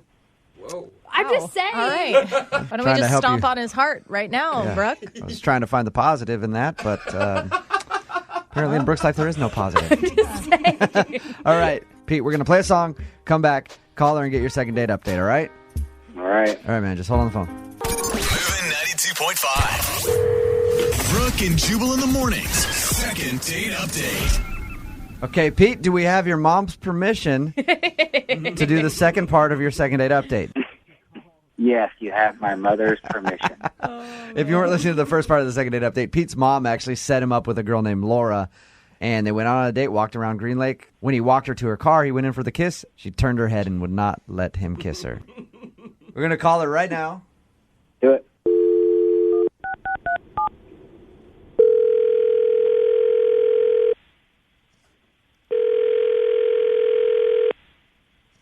Hello, Hi, can I speak to Laura? this is Laura. Hey, how are you? This is Jubal from Brooke and Jubal in the morning. I'm moving 92.5. Hi. What's going on? Nothing. Just getting ready for work. What Nice. is this about? How you been? I haven't talked to you ever. Yeah, I know. It's been a while. Any idea why I might be calling you? No, I don't. Well, somebody emailed us because they went on a date with you and they want to know why you're not calling them back. Okay. You remember going on a date with a guy named Pete? Yeah, I do. I remember Pete. Okay. You guys walked around Green Lake and had a good time. Pete really liked you and he wants to take you on a second date, but you're not returning his phone calls or anything else. Is there any reason why? Oh my gosh. Well, yeah, there is. So he called you guys about our date. Yeah, he emailed us and asked us to give you a call. Okay. Well, I really don't want to talk to him. Okay. But I mean, he's the one that emailed us, so he's willing to learn whatever your answer is. well, first of all, I met him at a restaurant, and his mom's kind of the one that hooked us up, which I thought was a little weird but kind of cute. I don't know if he told you guys that. Yeah. But I decided to give him a chance, and I went out with him. And this guy had the worst breath I've ever smelled in my entire life. Really? I mean, bad. Like, if someone drank 3 gallons of raw sewage, that's what his breath smelled like. And like, it smelled like a mouse had crawled into his mouth and died. Like, it was Okay. Can I say something here? Can I defend myself here? Hey, Laura, I should probably tell you Pete's on the phone and just heard that. Yeah. Hi, Laura. Okay, we don't have to talk. Listen, we don't have to talk. I get it. All right. But can I just say, and I think I mentioned this when we were walking around, that I was on the ultimate cleanse, and I had been on it for 3 days, and that bad breath can happen with the ultimate cleanse. And I find it really petty and just childish that you couldn't even respond to my calls because I had bad breath. You know? Grow up. Laura? Oh. You know, I'm sorry, it wasn't just bad breath, Pete. It was horrendous, horrific. Like, I'm surprised you couldn't smell it. And you know what? Honestly, if I was going on a first date with someone and my breath was so rank and disgusting, I would probably realize that person wasn't going to go out with me again, and I would probably postpone it. So I don't think it's that childish. Like, grooming and, like, taking care of yourself, your mouth especially, is pretty important. It's actually on a high on my list of priorities and things I look for, and like believe me, that I it is date. for me as well. Okay, I'm a 2-time-a-day flosser and 2-time-a-day brusher, and I just was in the middle of a heavy detox. And you know, you could probably do you some good to do a little detoxing yourself. Oh, jeez. So, Pete, you're awful defensive. Did you realize how bad your breath was like when you were leaving your house?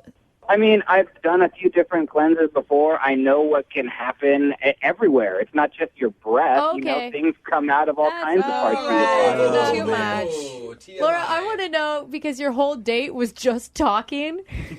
Yeah, they walked around Green. You guys just walked around Green Lake and talked, huh? And then you got on a paddle boat with the dude. I would try to hold my breath for the time that he would talk, but I don't know if you've noticed, he talks a lot. I would say he probably talked like 75-80% of the whole time we were together with this stank, rank breath. Okay. You know what, guys? I'm not going to stay on the phone and get insulted. You have a great show. I appreciate it, Laura. Best of luck. Goodbye. Whoa. Pete. Okay, Pete's gone. Someone's panties are in You know the what? wad. That's fine. I could smell him through the phone anyway. Gross. Hey. Dude, his mom is totally going to call us later. I'm going to be really upset with us. Hey, Laura. Yeah? Thanks for your time. I appreciate it. Pete's gone now. Yeah, I mean, I wouldn't have blown him up like that about his breath, but he's the one that called you guys. You sure you don't want me to call Pete back? Get him on the phone, see if I can send you 2 crazy kids out on another date? I'm quite sure. I don't think you guys realized, like, just how bad it was. I mean, my eyes were watering every time I had to smell this guy's breath. It was so bad. He probably just thought he said something really touching. Yeah. I'm making her cry. This date's going great. Brooke and Jubal in the morning.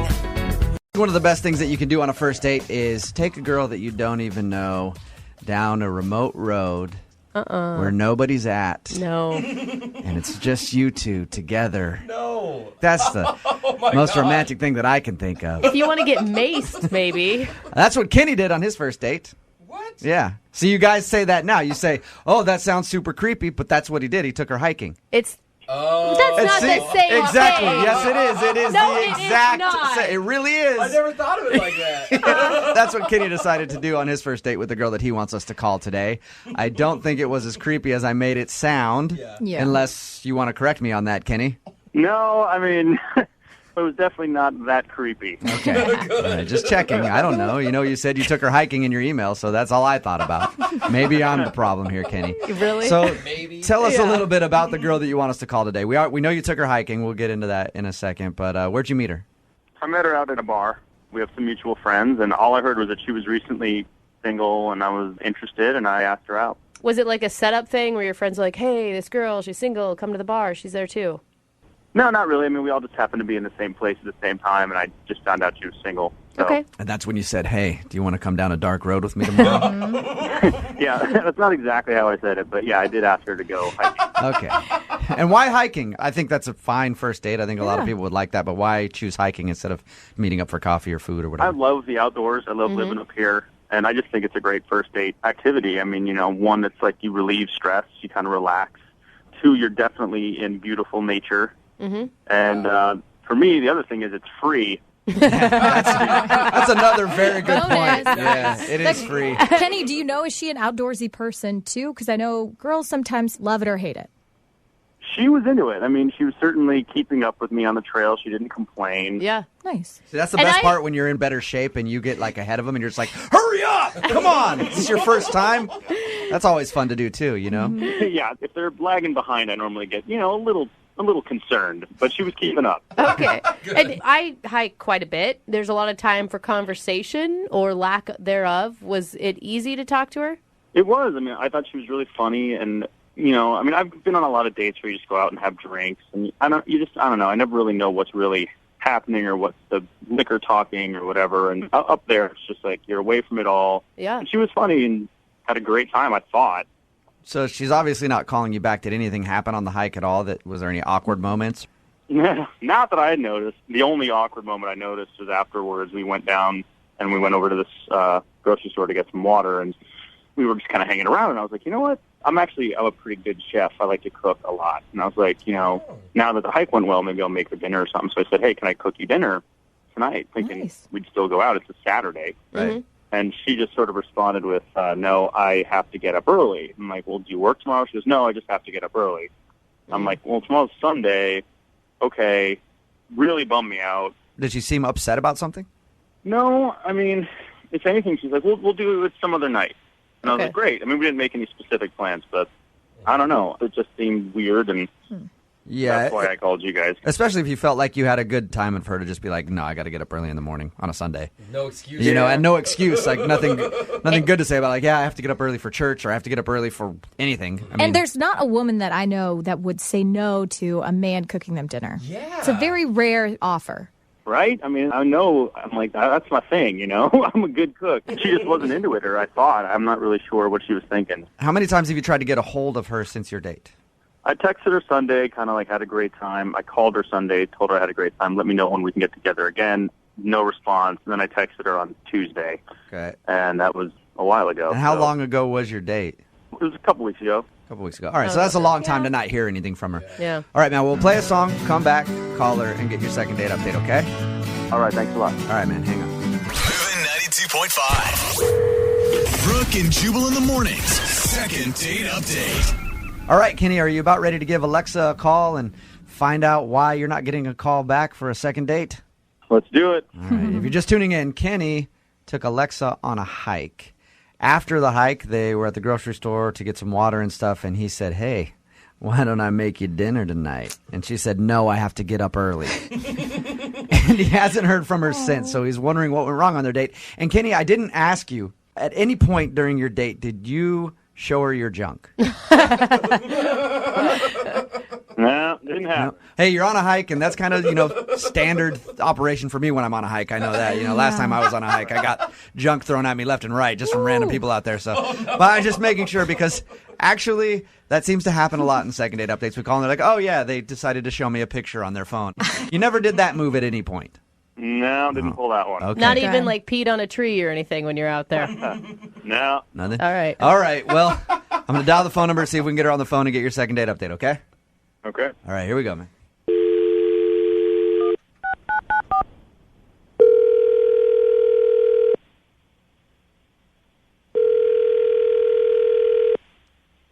Hello, Hi, can I speak to Alexa, please?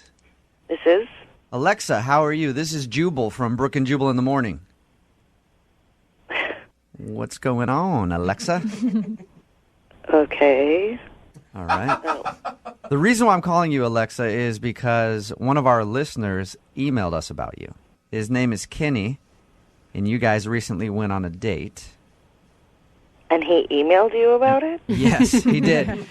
Because he wants to know why you're not calling him back. He would love to see you again, and says that at the end of your date, you even said, like, hey, maybe we'll go out another time, and he hasn't heard anything from you. So Kenny emailed us to see if we could get you on the phone and ask you if he did something wrong. That is incredibly weird. I know. I understand this is like a weird phone call to get, but would you Yeah. mind telling us if you enjoyed going out with Kenny? Well, I guess since you're already calling, I mean, we went on a hike, and the hike was fine. We were getting along, but the end of the date got really weird, and so I haven't called him. It got really weird. Okay. Because when we talked to Kenny about your date, he didn't mention anything weird happening. No. He had a great time. You talked to him on the phone? Mm-hmm, we did. He said that everything seemed normal. This is a first in my dating life, I gotta say. This is... Well, what happened that was so weird? Well, I mean, it wasn't so much weird as it was humiliating. Whoa. He humiliated you? Oh, no. What did he do that was humiliating? We, got our bottles of water, and we were walking out of the store, and we, walked past the pharmacy area, and he saw this acne medicine, and he pulls me over by it. He's like, "Oh, you should really try this. It's really good, and it could really help you." What? Are you serious?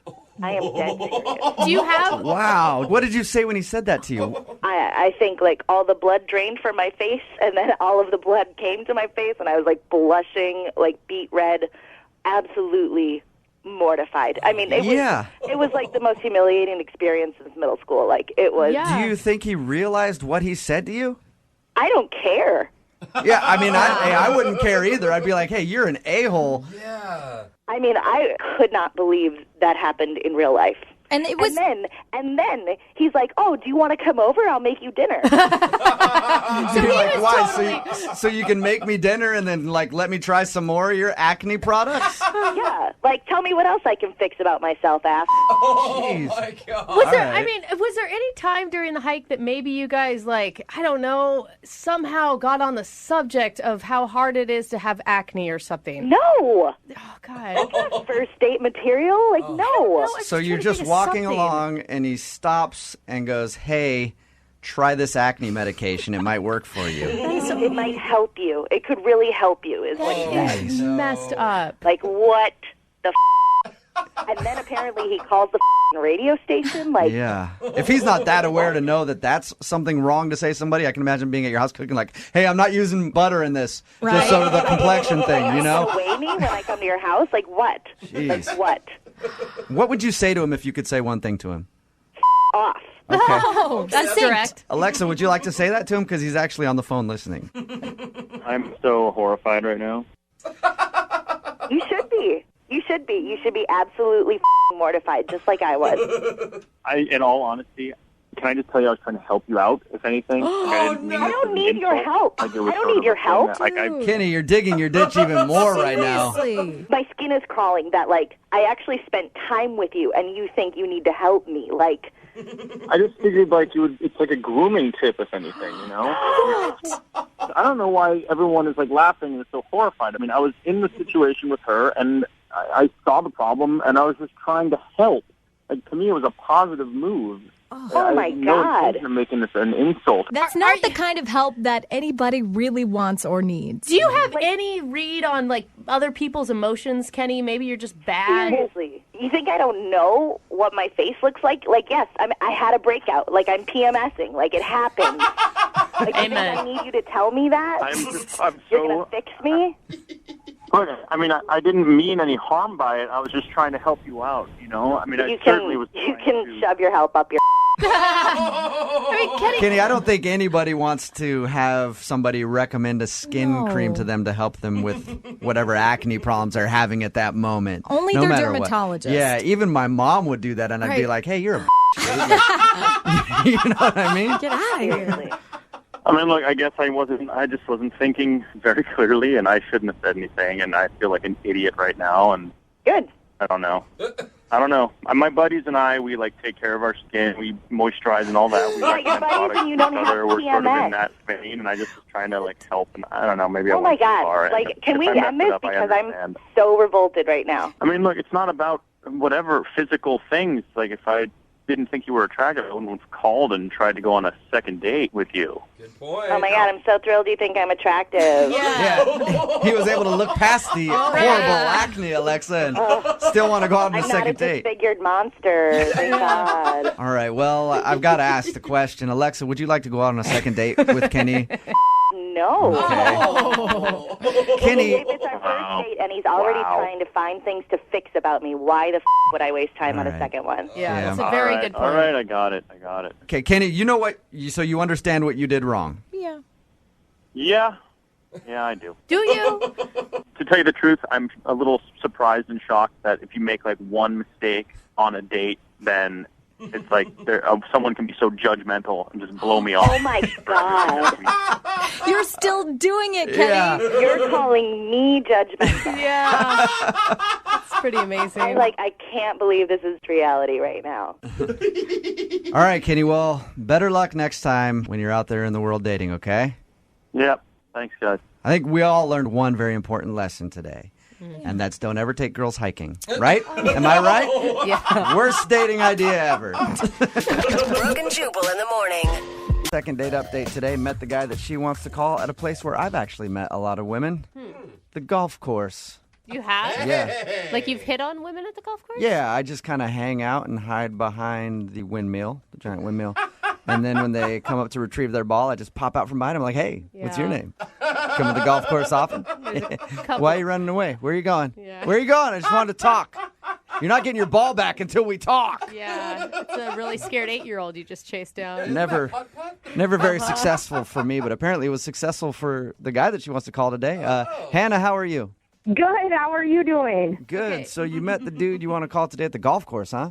Yeah, we were at the driving range, and, I had got some new clubs, so I wanted to try them out. But I spotted this guy, Derek is his name, and he was so cute.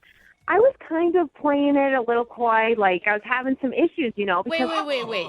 You played the dumb girl, I don't know what to do with my clubs move? No, not necessarily dumb girl, but I was more so playing it off like, these are new clubs. Like, maybe do you want to show me how to use them? Because I really, really wanted him to help me. Okay. So, Yeah. Hey, excuse me, sir. Would you mind helping a lady out with her golf clubs? I can't possibly seem to swing these big, heavy things, but you got those big hands and those big arms. Maybe you could wrap them around me and show me how to work one of these golf clubs. yeah, exactly. Okay. Okay. Sweet. Did it? I mean, it obviously worked. Well, not exactly. He came over and he helped me out because he works at the golf course, right? So he was obviously busy. Yeah, he was busy doing other things, and he helped me for a little bit, but then he kind of left me alone and went and did his own thing. Oh, okay. So he was an employee. I thought you were just hitting on a random guy there. Me too. Like he was paid to help you. Yeah. Yeah. That's frustrating then when you're like, I'm going to flirt with this dude. And he just comes up and he's like, yeah, those clubs are on sale. Those clubs, I would recommend those for you. I'll see you later, ma'am. Have a good day. And you're like, wait, I wanted to flirt. And he's gone. So did you just end up being an annoying customer at the driving range, following this poor guy around on his shift? Maybe a little bit, but it ended up like working out in my favor because he came back around, after like 45 minutes or so once he wrapped up whatever he was doing, and he asked me out to dinner. Oh. Wow. You waited 45 minutes? Good for you. Well, she wasn't just standing there, right? Brought like 10 buckets Yeah, of balls that's then. persistent, though. I like it. Yeah, it worked out. So fast forward to our dinner date. We show up at dinner, and he is so cute. He's all dressed up, and he's being very gentlemanlike. Okay, like, so very, very gentlemanlike. He's trying to impress you. This all sounds great. Yeah, so at the beginning of the date, I was thinking going into it, and after I showed up and I saw him, how nice he looked, I thought this was going to be a great date. Like, this could possibly be a really great date. Yeah. Awesome. It sounds like it wasn't, though, because you keep saying it could be. Yeah. I thought it was going to be. Yeah, unfortunately, it just did not go at all how I had hoped. Oh, What happened? What was so bad about it? Well, we sat down and we ordered drinks, and before, we even ordered dinner, he said, I have to go grab something out of my car. And then he said he'd be right back. And this is where it gets really bizarre. All right. The drinks came, I kind of sipped on my cocktail, but I waited, and He never came back. Oh, no. He ditched you in the middle of the date? It wasn't even in the middle of the date. It was right at the beginning of the date he ditched me. Dude, that is so messed up. I don't understand how people can do that to other people. Did you at least drink his cocktail, too, to try to numb the pain? I wanted to, but no, I didn't. I was actually just so bummed because I didn't even know why or what happened because I thought the date was going to be so great, and then he just literally left. How long did you wait? I waited about, I would say, 25 minutes. Oh, wow. That's about right. Yeah. I mean, once you get to 15-minute point, you're thinking they're gone, and then by about 30 minutes, you know that they left you. Like, at first, I thought it was weird after even 10 minutes of it, but I just continued to sit there. You know, I didn't really know what he was doing, but he just never came back. I mean, what was going through your head? A lot of things. Maybe he, was smoking a cigarette, or I don't know. But then after, like I said, that 10-minute point, I just started to get really bummed out because I kind of got that embarrassed feeling, like, is this really happening to me? So did you actually eat food at the restaurant, or did you just cash out and go? No, I cashed out and went. And I actually had to pay for the drinks, too, which was embarrassing. Oh, man. Why do you think he would do that to you? I honestly don't know. I thought things were going so great. We had great conversation for the first, couple minutes we were there, but then he just ditched, so I have no idea. That's why I called you guys. Did you text him while you're waiting at the table? Like, hey, what happened? Where are you? I didn't text him within the first 10 minutes, but then, after that, I just shot him a text because I started thinking, gosh, what if he, passed out or something? Right. So I texted him and I said, are you okay?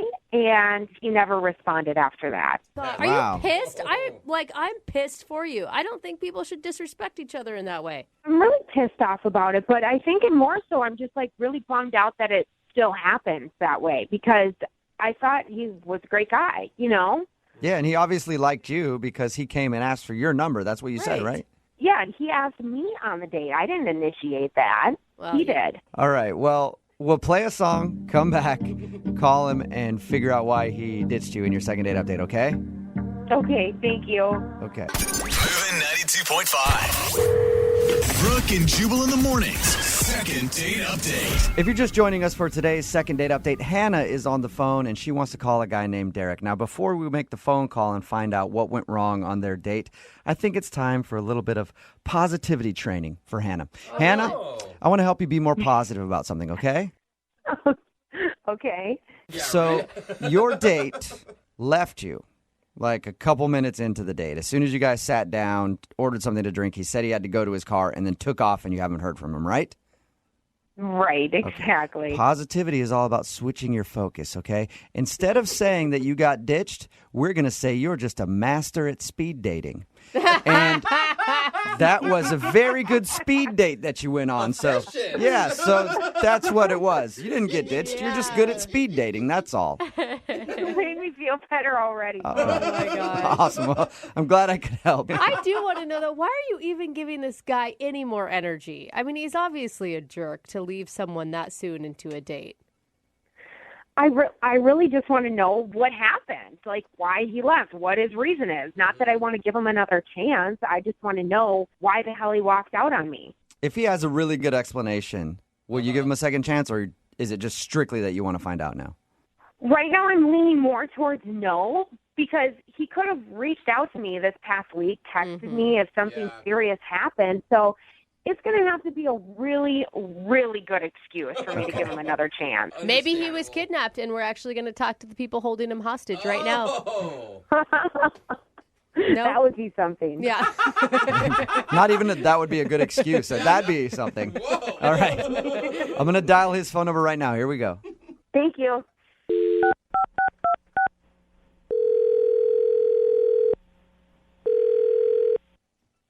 Hello? Hi, I was looking for Derek. Yeah, this is Derek. Hey, what's up, Derek? How are you? This is Jubal from Brooke and Jubal in the morning. What? This is Jubal from Brooke and Jubal in the morning. The hell's Jubal? That is an excellent question, That's sir. me. That's my name. Yeah. I host a radio show. It's called Brooke and Jubal in the morning. I'm assuming you've never heard of it. No. Okay. Well, the reason I'm calling you today is one of our listeners actually asked us to get a hold of you. Okay. Why? Because you recently went on a date with her and actually ended up ditching her without an explanation. So she was hoping maybe we could get you on the phone and find out why you left. You obviously know who we're talking about. We're talking about Hannah. Yep. Okay. She told us that she met you at a driving range, and then she said that you guys went out to dinner. And once you sat down, you said that you had to run to the car to get something, and that's the last she ever heard of you. Is that accurate? Yeah, it is. It is. It just... Can you just tell us why? She's curious. I mean, imagine how you would feel if you were on a date and someone just ghosted right away after you sat down. Wouldn't you at least wonder why? Look, I didn't mean to ditch her. I just panicked. Why would you panicked? panic? What would you panic about? I saw my ex at a table like right next to us.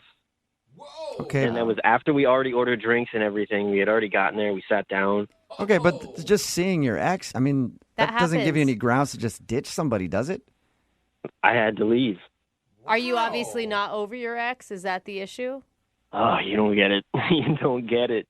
That's why I'm we don't. asking. You're right. I don't get it at all. Listen, I didn't want to tell her. My ex has a restraining order against me. What? Whoa. Oh, so you legally had to leave, not just you wanted to leave. Oh, dang. Yeah, like if I'd been there another 5 minutes, she would have called the cops. I would have had to deal with that. Oh, Wow. What did you do to get a restraining order? I didn't do anything. Of course you didn't. We had a messy breakup. She cheated, but then she said that I cheated, which was not true. I did not cheat. Okay. Then the week after, she went outside her house. Her car was on fire. Whoa. And, of course, she thought it was me. Her friends thought it was me. What? So was it you? Hell no, it wasn't me. Okay, so she said that you set her car on fire. Yeah, she claims that. Dude, that sounds crazy. Heavy. That And the only reason that she ended up getting a restraining order against me was because the police placed me in the general vicinity. I'm doing air quotes. You can't even see it. But you were in the general vicinity when her car caught fire. Yeah, I guess so. It sounds really coincidental yeah. to me. Like, oh, I'm her crazy ex, and we had a messy breakup, and now my car's on fire, and you were around. Whatever. You want to judge me? I know what actually happened, okay? Okay. Okay, but even with that, like, why wouldn't you just tell her your date, Hannah, like, hey, let's go somewhere else? I just freaked out and left. Yeah, but why not tell her after the fact, though? Shoot her a text and be like, hey, restraining order, sorry. I mean, I don't know how you would say it, but why not tell her? I'm not going to lie to her, but I'm not going to tell her, like, during our first date, hey, I got this restraining order. And, Yeah. I mean, you still could have explained something later on, though, so she's not sitting there wondering what's wrong with her and why you would leave. Actually, yeah, I tried. I mean, I paid the valet $20 to tell her. Okay. Well, I don't think the valet told her. Yeah, you might want to go back and get your $20. Yeah. Because he never told her. At least I tried. But, like, That's true, I guess. But you didn't try that. Like, you must not feel that bad about ditching her. You didn't call her. You didn't apologize. Like, at least a sorry text. You didn't even have to explain yourself. All right, fine. I'll text her later today, all right? I'm going to say I'm sorry, and I don't know. We'll go from there, I guess. Well, why not? Don't worry about texting her later. You can just tell her right now because she's actually on the other line listening and wants to talk to you. What? Yeah. Hannah, you there? I don't even know what to say. I don't blame you. Why the hell is she here? Because she wanted us to get a hold of you so she could talk to you because she was wondering why you weren't calling her back. You answered this phone call, but you couldn't bother texting me at all? I mean, you heard what I said. Like, you know that the situation is messy. What would you have done? I would have at least taken you with me when we went out of the restaurant, not just completely ditch me and then leave me with no explanation whatsoever for a week. I mean, don't you think that's kind of a jerk thing to do? It's not my fault that there's a restraining order against me. You heard that? Says everyone with a restraining order. I don't really know if it is your fault. I mean, you were in the area where the car was on fire, so. Were you there? No, you weren't there. You don't know. I don't know for sure because, I mean, you're the one that walked out on our date So that doesn't make you a really truthful guy as is. Look, you're thinking about this all wrong. Look, from my perspective, I didn't ditch you. I ditched my ex. How romantic. Okay, well, you still didn't explain anything to the girl you're on a date with. And you didn't take me with you. You just ditched the both of us, technically. But Hannah, I mean, be honest. Like, if he would have told you, hey, my ex is sitting there, I have a restraining order, let's go to another bar, you're not going to say okay to that. Yeah, I mean, you're right in that sense, but at the same time, being truthful about it up front, I would have appreciated more than just being completely blown off and looked like an idiot at the restaurant by myself. That was a high-pressure situation. And I think that I handled it better than most guys. Yeah, you're right. Just running away from everything. That's how I handle problems, too, man. Don't worry about it. I'm just shocked. I really would have appreciated a text or a phone call afterwards. But Hannah, it's a legit excuse for leaving. You got to give him that. And for the first couple minutes, we had a great time. We ordered drinks and everything. It was awesome. Yeah, if you forget about the ex-girlfriend and the arson stuff, the date was awesome. Hey, Derek, would you like to go out with Hannah again on a second date? We'll pay for it. Now that she knows, like, everything about me, and, you know, if she's still willing to go on a date, then, yeah, I would. All right, what do you think, Hannah? A guy that has a restraining order out for arson and ditched me on a date and then never texted me or called me back, I'm going to have to say no. Yeah. Shocking. It's so weird. You have no idea what you're missing out on. I bet. She does. I think she does know what she's missing out on. Derek, thank you for being honest with us. Sorry about your situation. Whatever. Okay, he's gone. Yeah. Hannah.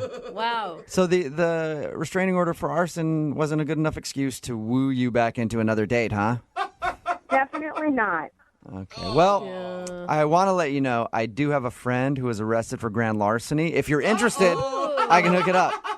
Oh, that sounds even more exciting. Yes, I will do it. Fantastic. Brooke and Jubal in the morning. So weird that a guy could ditch a girl on a first date and then tell her that the reason he ditched her was because his ex-girlfriend was there and she has a restraining order because somehow her car got lit on fire after they broke up and she wouldn't go out with him again. That's so strange. I thought for sure that was a love connection. In case you missed the second date update, that's exactly what happened. Hannah wanted to call a guy named Derek, mostly to get an explanation on why he left. Yeah. Like right when they sat down for dinner. We got him on the phone. He said he left because his ex-girlfriend was there. He has a restraining order because after they broke up, somebody set her car on fire. He says it wasn't him, Yeah, but he happened to be in the general vicinity, so... And he never said They that it issued wasn't a restraining anyone he order. didn't know. Yeah. You know, like, and I can't believe how many people are texting in saying, I believe him. She should lot have of people. said yes. I know. A lot of people are on his side. My God. I don't know. If I were going out with someone, they ditched me, and then I found out the reason they ditched me was a restraining order for whatever reason, I there's- probably wouldn't go out with There's them no benefit of the doubt on that one. Remember, if you want to do a second date update, all you have to do is email the show, and we will call the person who didn't call you back. Brooke and Jubal's second date update. Remember, if you want a second date update, all you have to do is email us, brookeandjubal@moving925.com. We will call the person that didn't call you back after a date. We have Naomi on the phone with us right now. Naomi, how are you? I'm doing all right, thank you. So you met the dude that you're calling us about at one of your CrossFit classes, right? You guys do CrossFit together? Yeah, that's exactly where I met him. I know, I'm sorry. God. CrossFit people are very serious. I shouldn't be joking about CrossFit. What attracted you to him? I mean, honestly, at first it was like a physical attraction. There were a couple classes that we had together where we hadn't actually talked, but you could just tell we were vibing off each other. You know, like I would catch him looking at me and vice versa. You were doing my squats. Yeah, you were doing burpees. He was staring at you. Winking at each other. Did he ask you out or did you ask him out? He actually asked me out, and he invited me to go out for, dinner and drinks. How did dinner go? It went really well. Like, I was nervous, but I felt really comfortable around him at the same time. Like, we laughed a lot. I thought he was funny. We even told, some personal embarrassing stories, and just, it went even better than I had anticipated. Did he try to make a move at the end of the date or anything? He was a total gentleman. He walked me to my car. He was really polite, and he gave me a kiss, and that was it, which was perfect for me. All right. Wow. We've done a couple of these second date updates before where people talk about and like they're explaining the date and they're like, oh, we shared the embarrassing stories, and it usually ends up being that the stories that they shared were like an overshare. Do you think that maybe that happened? I don't think, no, it wasn't like that at all. I mean, it was nothing too crazy. You know, just like we were comfortable enough where we weren't like putting on this like facade that people often do on a first date. Like my guard wasn't up. So the date ended well, and have you guys talked on the phone since, or have you even seen him at the gym? I haven't. I don't know if we've missed each other at our classes, but I sent a text. I only sent one text because I don't want to be, I'm not that girl that's going to phone and leave messages and be like that crazy stalker girl. That's not me at all. And I've never even done anything like phone a radio station, but I thought at this point, you know, what do I really have to lose? Sounds like you liked him a lot. I do. I mean, I had a really good time, and I'm just kind of completely in the dark about what it could have been. I will say this. It is kind of weird that he kissed you and like was polite. Like if I know that I'm not going to call a girl back, I'd still kiss her actually. So it's, never mind. But it sounds like it went great. You wouldn't have taken her out to dinner to begin with. That would have asked her to come over, watch a movie at your house, and you would have made your signature dish. Manicotti. Your go-to. Yeah. Brooke knows me all too well. All right. So we're going to call him right after this, see if we can get him on the phone and get an answer for you, okay? Okay, thank you. Moving 92.5. Brooke and Jubal in the mornings. Second date update. Naomi? Yep. You get a quick workout in between the songs? Sure did. I have to say that because Naomi met the guy that she wants us to call. His name's David. They went out for dinner. They had a good time, kissed at the end of the night, and he hasn't called her back, and she's wondering why. Now that you've had like a few minutes to think about it, there's nothing you can think of as to why he wouldn't be calling you back. No, absolutely nothing. In fact, I wouldn't be like calling you guys to help me if I thought so. I have no idea. All right. Okay, we're going to call him right now. Feel free to jump in on the conversation whenever you want to, all right? Okay.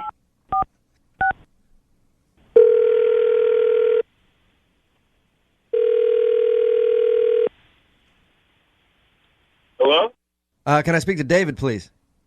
This is him. David, what's up, man? This is Jubal from Brooke and Jubal in the morning. I'm moving 92.5. You got a second? Like the radio? Yeah, the radio station, moving 92.5. Just giving you a call. Yeah, what's this about? Well, I wanted to call and talk to you about a girl named Naomi that you know. Okay. You know what I'm talking about? She goes to CrossFit with you? Yeah. All right. You and her went out on a date, was it like a week ago? She said you had a good time, but you haven't been calling her back, and we're calling to ask why. And I'm on the radio right now? Yeah, that's part of it there. Sorry, dude. Okay. I haven't spoken to Naomi since our date. Okay. Do you feel comfortable telling us why? Not really. It's that embarrassing? Does she know you're calling? Yeah, she does. She it's actually a segment that we do on our show where people email us to call someone that blew them off after a date. Okay. So she's totally cool with you telling us why you didn't call her back. She wants to know. I actually, I had a good time on the date. I really did. And but after I showed her Facebook picture to a buddy of mine. You showed her Facebook picture to a buddy of yours? Is that what you said? Yeah, just to say who I went out on the date with. Okay. Mm-hmm. And he more or less knew her already. And when you say know her, he knew her like biblically knew her? Sort of. He'd seen her before in a feature film. Oh, what? No. Okay. Like, wait, hold. Like, not a film that you can see in a regular movie theater film? Like a film you'd search at you for. Oh, my Are you sure that she just doesn't look like that girl? We went then and watched the video, and it is for sure her. No way. Naomi? Yeah. Is this true?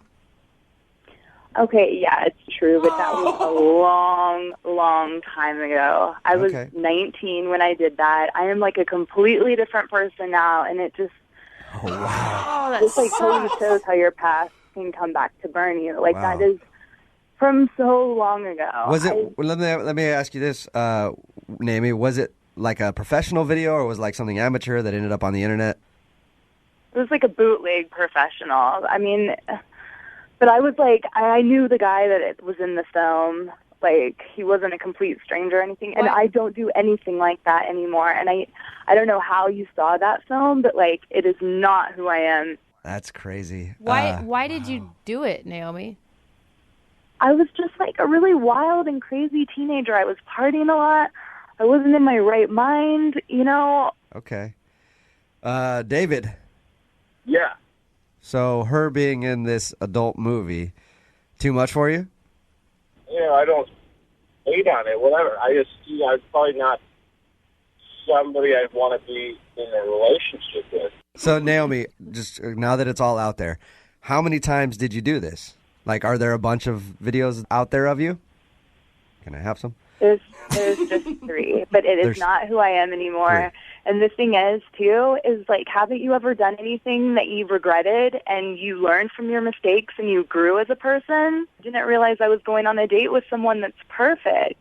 Yeah, I think that's a question for David. David, I think she's talking to you. Have you ever done anything that you regretted? Of course, and I'm no offense towards you. It's just like, I don't think I would want, to be in a relationship with a porn star. Yeah. Okay, well, she's not anymore. And how long? I'm not a porn star, and the fact that your friend had seen it, and it's not even that popular. That popular of a. David, if you had never seen this, you would have gone back out with her, right? Yeah. Okay, and there's no way you can erase from your memory what you already saw.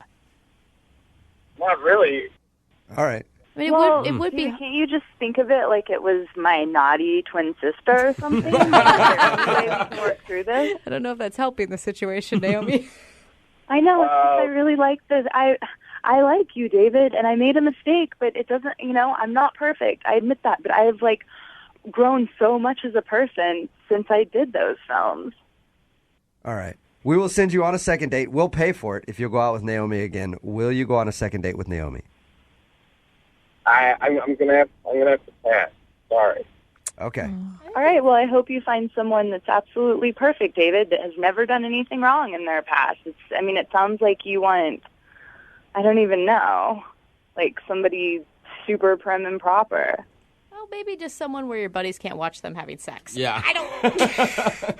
Yeah, exactly. I don't mean to be mean. And Naomi, I'm sure there's plenty of guys out there who would, be comfortable with that. Love it, actually. Naomi, I actually would think it would be awesome. I'm not even trying to joke. Like, I would date a girl that had done that. I'd date a current porn star, but I'm weird. Yeah. So, Naomi, you got your answer. Yeah, well, at least I know, and I do want someone that I can be completely honest with about things that I've done, and I guess that it's better to know in the beginning because I don't always want to have to be defending myself in my past. Yeah. Like, I've made mistakes, but everyone has. It's better you find out now than later. Email us anytime, whatever you need. Email us some links to, that'd be awesome. No, Jubal, no, Pictures, no. whatever. Yeah. Naomi, we'll help you forget that part, okay? Okay. All right, bye.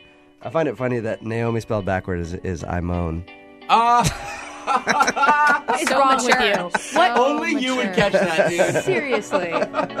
Brooke and Jubal in the morning. It's not often on this show that we get to talk to an actual champion. Oh, cool. Oh, really? Like a winner? That's right. Somebody who is known not only nationwide, but worldwide. Whoa. Wow. An That's athlete. Whoa. Somebody who is at the top of their game, and they decided to grace us with their presence today because they want to do a second date update. Her email said that she's a champion. What is she? And I'm very honored to speak with her. Her name is Danielle. What's up, Danielle?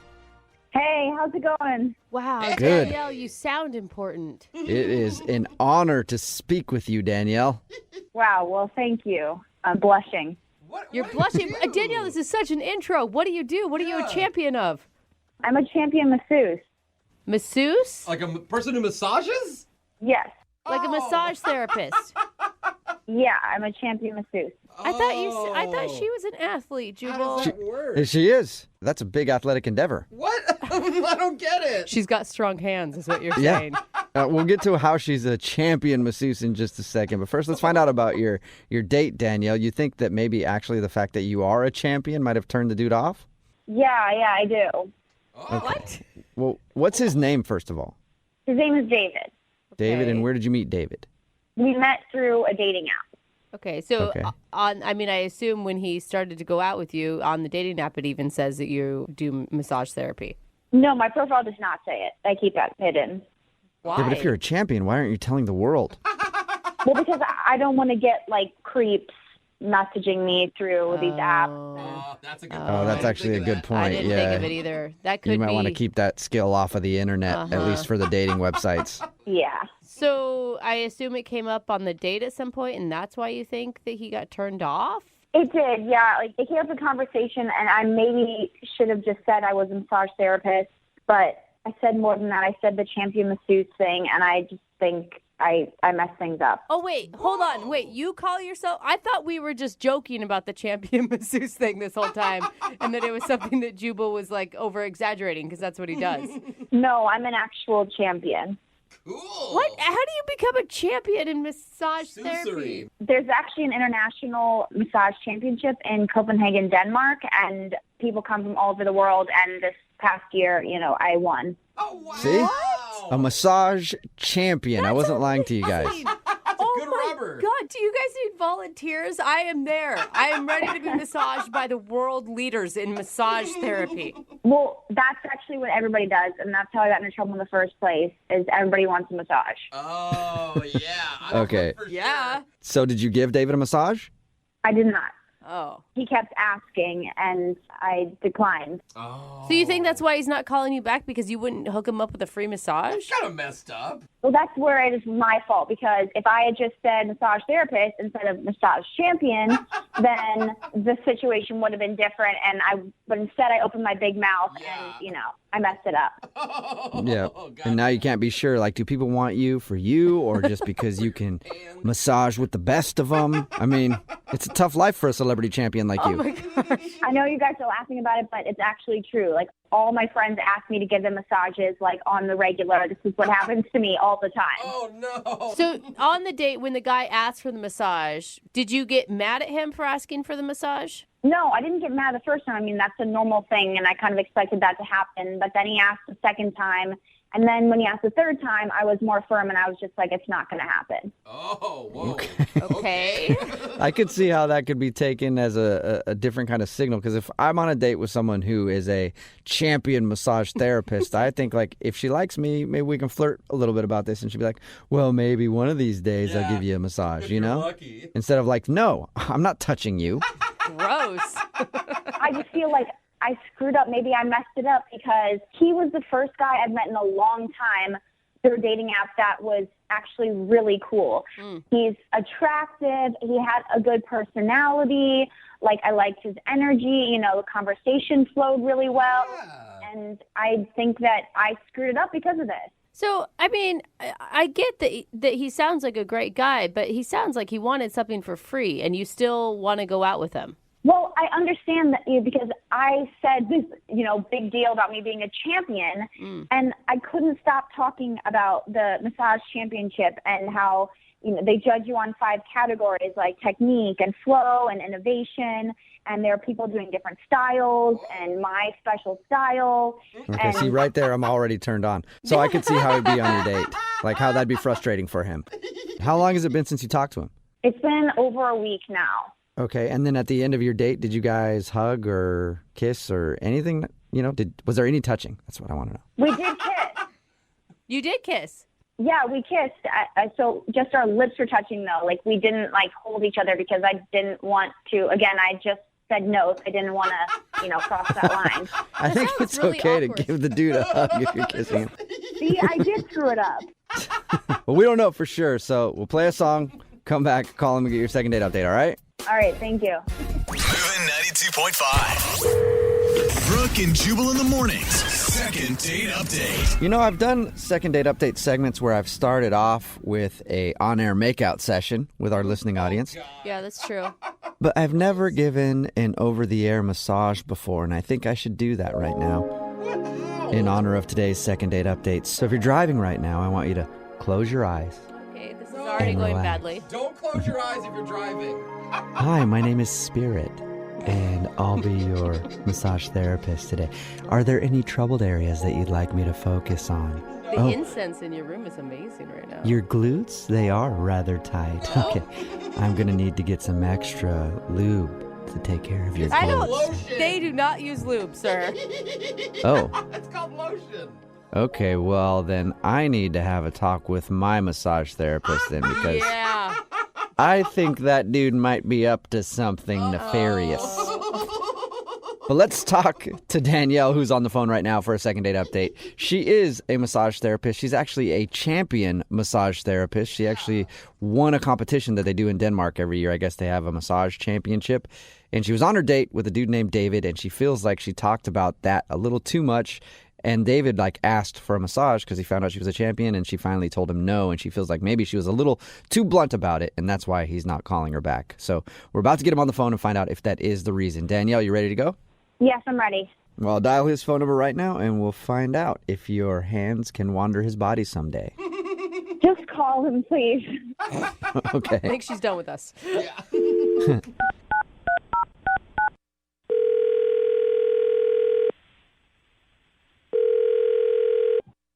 Hello? Hi, can I speak to David, please? This is him.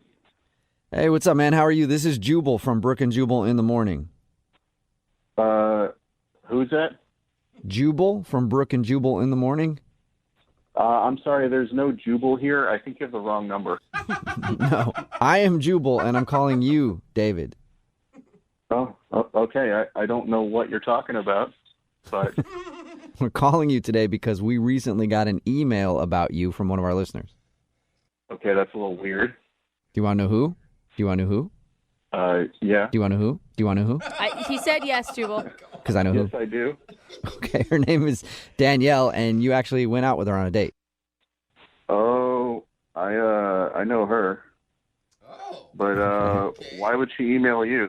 Well, we do a segment on our show. It's called the Second Date Update. So you've apparently stopped talking to Danielle since your date, and she's wondering why. Okay. A little awkward, I guess. I don't get it, though. Why was it awkward? I guess I got a little weird vibes from her. You got weird vibes from her?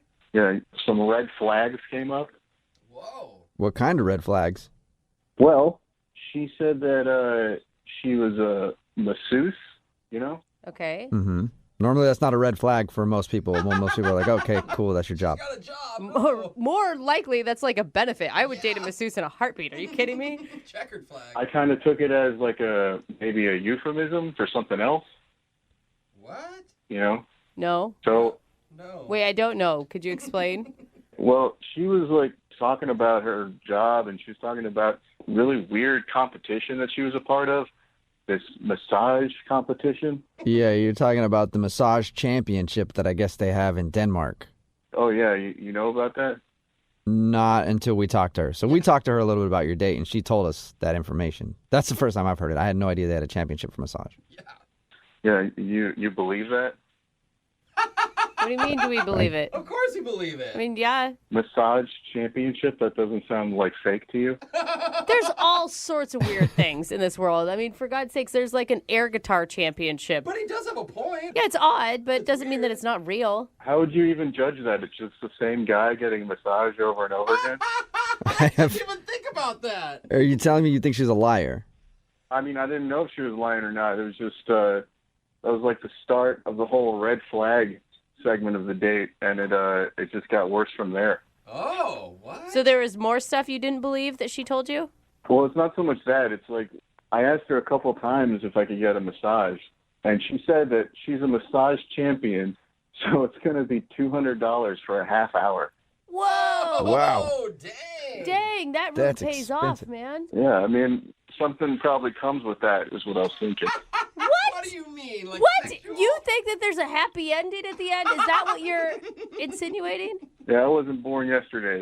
That's prostitute talk right there. So hold on. Is it? Oh my You God. think you went online and went on a date with a prostitute? What am I supposed to think? What would you have thought? There's a person across the table from me offering me $200 for a half an hour. That sounds like a hooker. Whoa, I have something to say here. Oh. Weird. I can't imagine that you'd have anything to say, Danielle. What is going on here? Oh, that's Danielle. She's actually on the other line and wants to talk to you. Oh, my God. I am not a prostitute. I can't believe that's even an argument right now. I don't understand how you could think that I was a prostitute. Well, you're touching me and you're charging me per hour. I'm a massage therapist, and that is my fee because I'm good at what I do. Okay, I mean, you're also wearing hoop earrings, so... What? What is that? What is hoop earrings One of the have to do with telltale being a signs. prostitute? Now, You didn't tell now us. I get it. You didn't tell us that, Danielle. Hoop earrings? Are you serious? Yeah, seriously, what the hell are you even talking about, David? Yeah, you know, hoop earrings. Like, every movie you see, every prostitute has hoop earrings. It's the preferred earring of prostitutes. The preferred earring? So wait, they also wear high heels and, I don't know, Red lipstick. skirts or hair. Yeah, okay. Yeah. You know, 1 out of 3. David, you're being so ridiculous right now. I mean, like, you want to look up my credentials? Go Google it. This is a real job. I'm a real person. So there's a lot of escorts out there that have websites, so, you know, I've seen them. David, why are you so hung up on this? I mean, do you really think a prostitute would get in touch with a radio station to call you to go out on a second date? I mean, yeah, I guess that's a good point. But, you know, there's a girl with hoop earrings who's charging me $200 for a massage. I mean, that's just what I'm going to think in the moment. Okay, David, I'm offended by this. Okay, sorry. That's it? All right, just sorry. Will you apologize? I accused you of being a prostitute, but David, I know that you probably still think that Danielle might be a prostitute, but would you like to go out with her on a second date? We will pay for it. oh my gosh. Yeah, I would, actually. Real? Oh, okay. So you've changed your mind. Yeah, I mean, you know, yeah, maybe I was jumping to conclusions. I guess there's a part of me that thinks that maybe she's not a prostitute. Oh, wow. David, you really need to slow down on the sweet talk that you're doling out there, okay? Well, there you go, Danielle. Yeah, Danielle. A little bit of David thinks that you might not be a prostitute. Would you want to go out with him again? I bet you're swooning. Wow, I'm so appreciative. So that's a yes, Danielle? I mean, to be honest, I enjoyed everything else about our date. And so if he's genuinely reconsidering his assumptions, then why the heck not? Really? Oh. Well, yeah, he's the type of guy that I look for. And, we had a very great conversation. Otherwise, I was very attracted to him. So I look forward to proving to him that I am a massage therapist and not a hooker. Okay. I always look for the opposite in my massage therapist. Gross. Brooke and Jubal in the morning. A text in at 78592 that says, I think my doctor is a prostitute. Brooke and Jubal in the morning talking about today's second date update. If you missed it, Danielle wanted to call this dude named David. Danielle is a massage therapist, a world champion massage therapist. I didn't even know they had championships for that, but apparently they do. And anyway, they went out on the date, they were talking, and because she's so good at her job, she charges like $200 an hour to give people massages. Mm-hmm. And well, David, he thought that meant that she's a prostitute. Mm-hmm. He didn't want to call her back. Also, she was wearing hoop earrings, which apparently is the preferred earring of prostitutes. Yes. Yeah. I mean, I didn't know that. I feel like he's propositioning a lot of women out there that aren't prostitutes. Just if he's going to buy hoop earrings alone. Yeah, he's like, Definitely. there are so many escorts in this God, world. all these ladies are prostitutes these days. They're everywhere. Even at church, everywhere. Yeah, look at her. She's in accounting.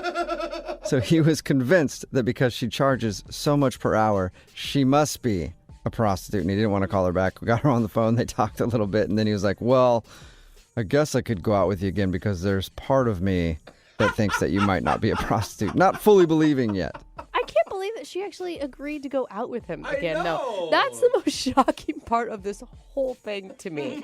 Yeah. Where are our standards at right now, ladies? She said she just wanted to prove to him that she was not a prostitute and go out with him again. Oh, man, the dating pool is hard right now, isn't it? Well, he definitely guaranteed himself that he's not getting any on that date. Right? For a long time. Ever. Remember, if you want to do a second date update, all you have to do is email the show, and we will call the person who didn't call you back. Although, you already know if you're around somebody who has hoop earrings and has a job that charges $200 an hour, you know what you're dealing with now since this educational experience, and no need to call us. But if you send us an email and you want us to call the person who didn't call you back, we will do that for you. It's Brooke and Jubal in the morning. Weddings are always fun, right? Yes, I love weddings. There's a young couple that's giving away their independence, and judging by statistics, will probably be divorced in 4.7 years.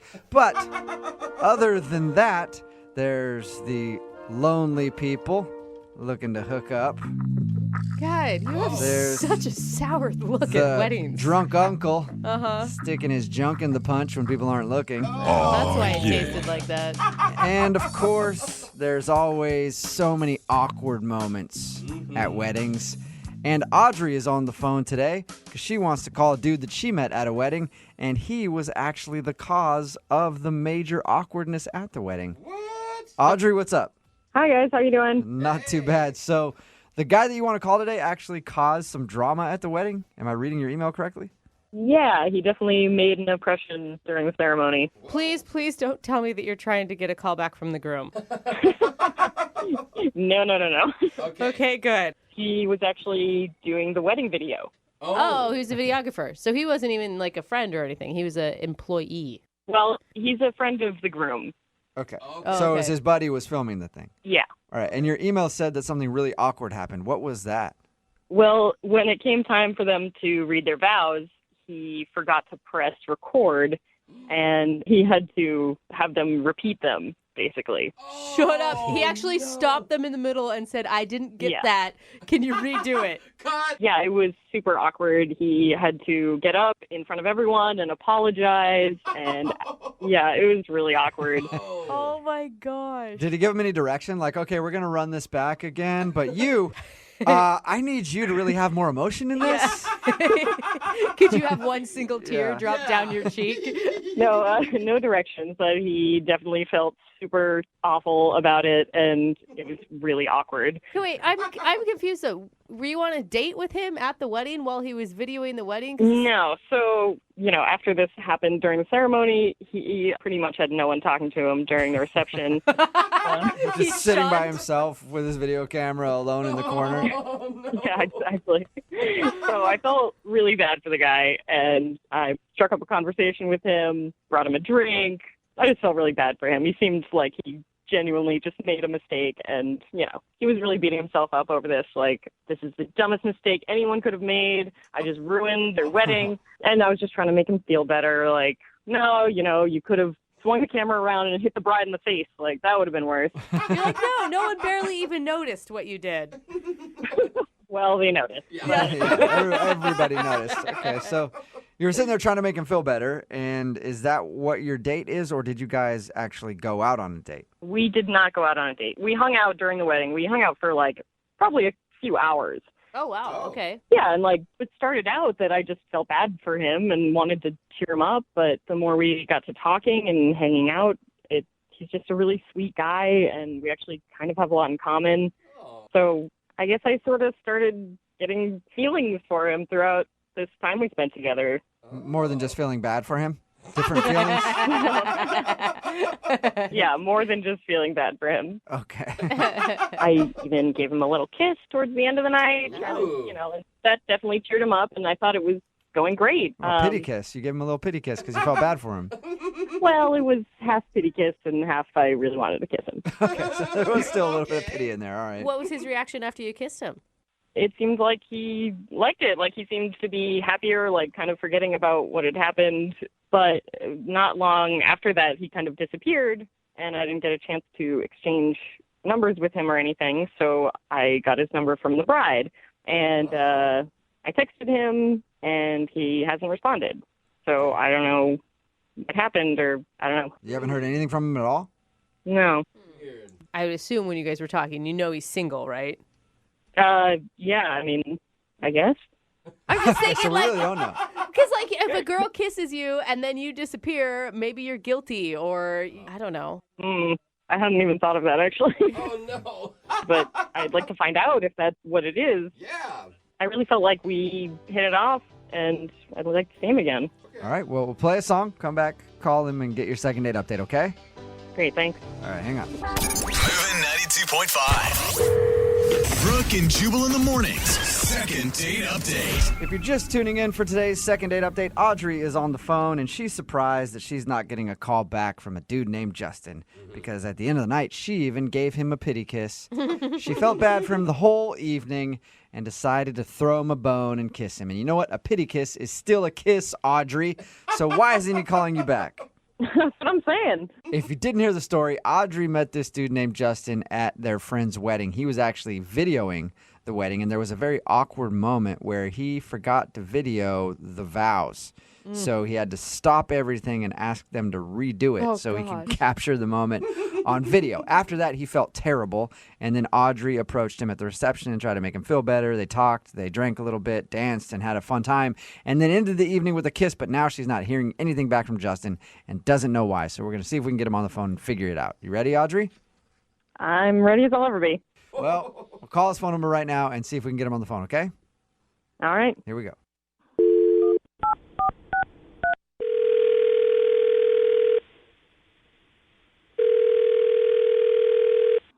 Hello? Hi, can I speak to Justin, please? Yeah, speaking. Hey, Justin, my name is Jubal, and I'm looking to get some video work done for a wedding I have coming up. I'm sorry? Yeah, I hear you do amazing work with the vow portion of a wedding. All right, come on. Who is this? This is Jubal from Brooke and Jubal in the morning, actually. Oh, okay. I just wanted to call you because one of our listeners emailed us about you. One of your listeners? What do you mean? Well, this is a radio show, Brooke and Jubal in the morning. Okay. Okay, and we have listeners, a couple of them. Yeah, like, why are you calling, though? Because one of our listeners emailed us about you. Her name is Audrey. Audrey from the wedding? Yeah, Audrey from the wedding. You remember her? Yeah, unfortunately. Unfortunately. That is strong words there, sir. True words. True words, Okay. Why is she emailing a radio show about me? Well, because we do a segment on our show called the Second Date Update. I know you guys didn't technically go out on a date, but she said she had a really fun time hanging out with you at your friend's wedding and doesn't know why you just ditched her after you guys kissed. Well, how'd she even get my number? I guess she got it from the bride. She said she texted you, and you never texted her back. Nope, didn't get that text. What? Wait, you didn't even get the text. No. So the last you saw of her was at the wedding, or heard from her, I guess I should say. Yeah, exactly. And honestly, that's like really all I needed to know about her. Like, you can tell her I'm good. Oh. You sound pissed. Yeah, she sort of ruined everything. What? Whoa. What do you mean by everything?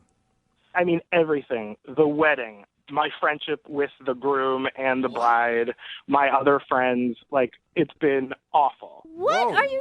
She just said you guys spent a couple hours chatting at a reception. How could she have ruined your life from that?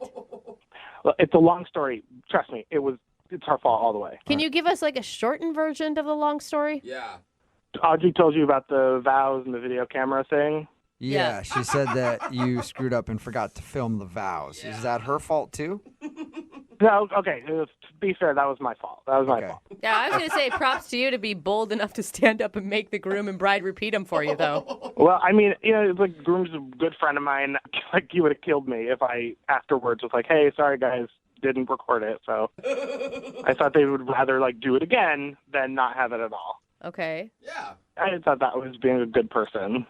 Okay, so how is that Audrey's fault then? How'd she ruin everything? So after everyone's mad at me, and this woman comes up to me, and she's, like, trying to make me feel better, but, like, when you've, like, messed up and you just don't want anyone to talk to you? Well, she, like, kept reminding me. Okay. And when you're saying this woman came up to me, you're talking about Audrey, right? Sorry, yeah. Audrey came up to me, but I don't know who she is at first. So, it was nice of her to try to make me feel better. So, like, that, I guess that part is not so bad. But, like, it's still, overall, it was not good. It was, like, all went wrong. What else went wrong? I don't get it. Like, no matter where I go, she's, like, talking to me. It feels like it's going on forever. And then the groom, my friend, comes up to me and pulls me off to the side and goes off on me. Why? Why? Because I was supposed to be videoing the whole reception, and I had not been. Because Audrey had been talking to me the whole time. I just, like, couldn't get away from her. I mean, I missed the first dance. I missed the father-daughter dance. I missed the best man speech. How is that Audrey's fault, Exactly. That is your fault. No, she kept complimenting me, and I was distracted the whole time. You get so distracted at a wedding that you don't hear them announce the father-daughter dance and watch, like, everyone turns and watches that. How are you not paying attention? Because she was like talking in my ear, and then there was like food involved. I mean, she was just like talking and would not stop talking. How are you going to blame me for you not doing your job? Wait, who's that? Oh, that's Audrey, Justin. She's actually on the other line listening and wants to talk to you. Wait, she's been on this whole time? Yeah, I've been listening this whole time, and I could not stand to listen to it any longer because you are so full of it. I'd have to agree. So, wait, are you denying that you would not leave me alone? Like 4 hours that you were like attached to me, like the whole time? Like, I was talking to you, but you could have told me you were too busy to talk if that was really the problem. I couldn't get a word in edgewise. I mean, you were chatty. You say it with such disdain. Of course I'm saying it that way because one of my closest friends hasn't talked to me in weeks. So thanks so much for that. Look, it's not my fault that you got too distracted by me to do your job. It is your fault. Like, that is the definition of the word fault. You distracted me. I was just trying to make you feel better. You were over pouting in a corner. You probably would have been too busy doing that if it hadn't been me talking to you. Oh, my, I took a break. I was taking a break. It sounds like you took a break the whole time, Justin. I did not take a break the whole time. No, come on. It was her. It was her. You can't turn this on me. You can't. No. Were you getting paid to do this too, or was this just supposed to be out of the kindness of your heart? A little bit of both. Well, I didn't get paid because they wouldn't give me anything for it. I wouldn't either. Well, it sounds like you didn't record anything. Yeah. Did you get any video of their wedding at all? Well, I would have gotten more, like, in the beginning part, but, like, the bride's aunt kept talking to me and, like, asking me to make sure that, like, I got her and her kids. So it was her fault, too. So it was Audrey, the bride's aunt, and anybody else? I mean, there were a lot of things going on, but it would mostly be Audrey's fault. Yeah. Oh, my gosh. So you didn't get any video of the wedding, really, and Audrey screwed that up for you. Yes. Ridiculous. You are so delusional if you're blaming this on me, Justin. Audrey, did you ever, like, think once to be like, hey, Justin, don't you think you should, like, record this? Yeah. No, that's your job. Audrey, did you ever think to remind him to do his job at the wedding? Jeez, what is wrong with you? Hey, man. Justin, would you like to go out with Audrey on a second date? We'll pay for it. Oh, my gosh. Yeah, if she calls up my friend and apologizes for distracting me. No! Wait, you want her to apologize for you being an idiot? Yeah. This is as much her fault, more her fault than mine. But I'm not, like, if she apologizes to them for ruining their wedding, yeah, I'll think about it. Absolutely not. Yeah. No? Yeah, that's Come on, Audrey, weird, but you ruined Audrey. everything. Why can't you just own up to it? Oh, yeah, I should totally call him up and be like, I'm sorry, I ruined your wedding by talking to someone. Maybe I should pay for their wedding cake, too. Or pay you for the video that you made for them. Hey, I won't complain. Oh, my God. All right, well, so that's a no then. You guys are not going to go out on another date? No. No way. No, okay. All right, well, Justin, thank you for your time and better luck videotaping other weddings. Yeah, sure. Thank you. And Audrey. Yeah? Thank you very much for your email. I'm sorry you didn't get a second date. Oh, well, thank you. At least I know now what happened. And you will never be invited to anybody's wedding ever again because you are just ruining weddings left and right. Well, at least I know who not to recommend for their video. Brooke and Jubal. Brooke and Jubal's second date update. Everybody knows that the way to a woman's heart is car humor. What? And that's how Roger, the guy who was on the phone to do a second date update today, says he scored a date with Marissa, the girl that he wants to call. He said he used car humor. I don't really know what that means. That's just what his email said, so hopefully we can get an explanation. Roger, what exactly do you mean you scored a date with her using car humor? Well, just that. I made a joke. I figured she's at a car show. She likes cars. I like cars. I made a joke. Okay, you met her at a car show. Yes. Okay, and I have to know, what was your car joke? Well, it's nothing great, but it worked for her. She was standing next to this 1970 Dodge Charger. It was a gorgeous car, but she looked so good next to it. I almost missed the car completely. But I just said I got to talk to her, so I went up and I started some small talk, and I said, I'm rebuilding a car just like this, but all I've got so far is a steering wheel. Oh, that that's was it. actually cute. I would fall for that too. I know it's lame. It's lame, but good. But apparently it worked, right? You guys went out. It worked. Okay. Exactly. We started talking. Yeah. You sound charming enough to pull it off. Well, I don't look it. It would have worked better on the phone. So is the date that you want to talk about at the car show, or did you guys end up actually going out? No. Yeah, the car show went great. The actual date was that weekend at a concert we went to. Oh, you even took her to a show. I did. She was down. She said she wanted to go to a show with me. Okay. And how did the show go? It went great at first, but I have to be honest. I showed up at her house on my bike, of course. Wait a minute. Did you say on your bike? Yes. Like a motorcycle? No, bicycle. Okay. You showed up on a bicycle. Yes, I lost my license. It's been many years ago. It's just something I'd rather not get into. But anyway, yeah. Did she know that you were going to show up on a bicycle? No. Okay, listen. I mean, I think the bicycle's fine if you give a girl a warning, especially if you meet a man at a car show. You'd assume that he's going to come pick you up, I don't know, in a car.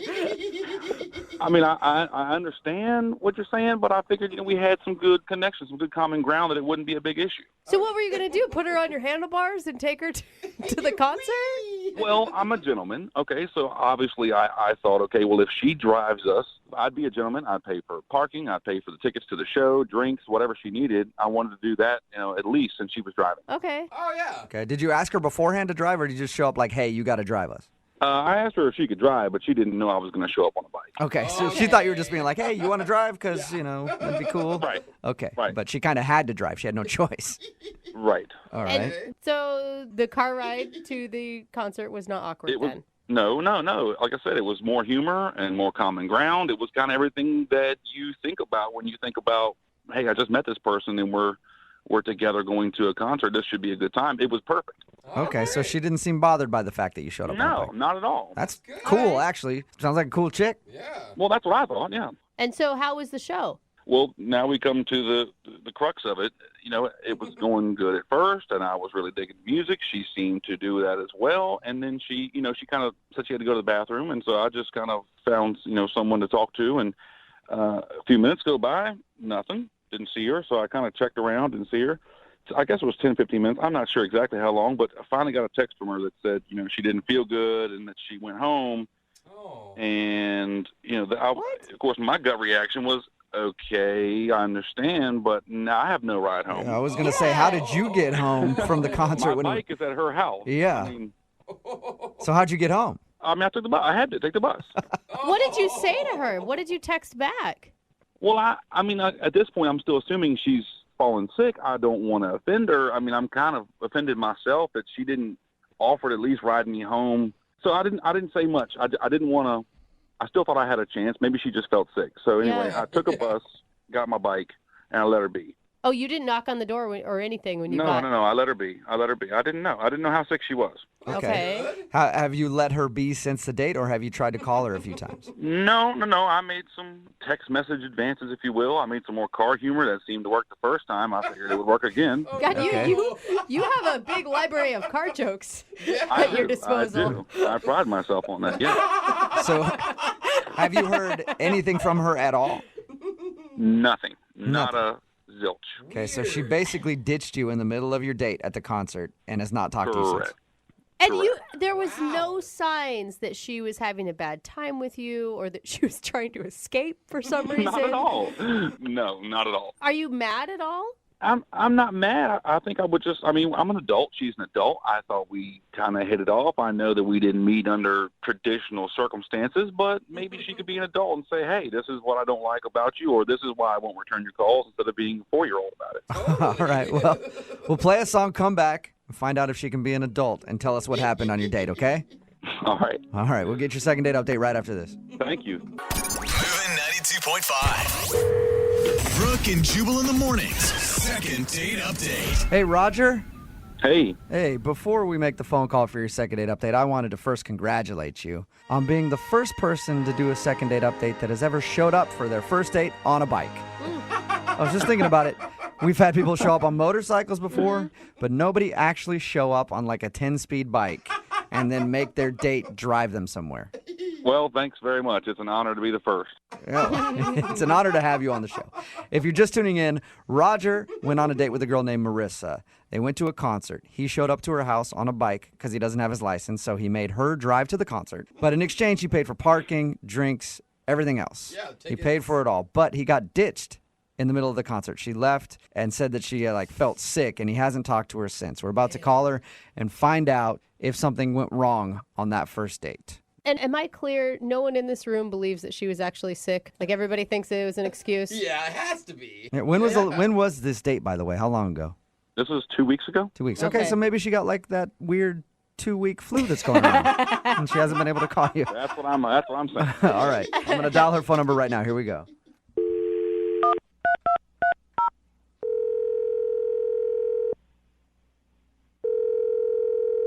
Hello?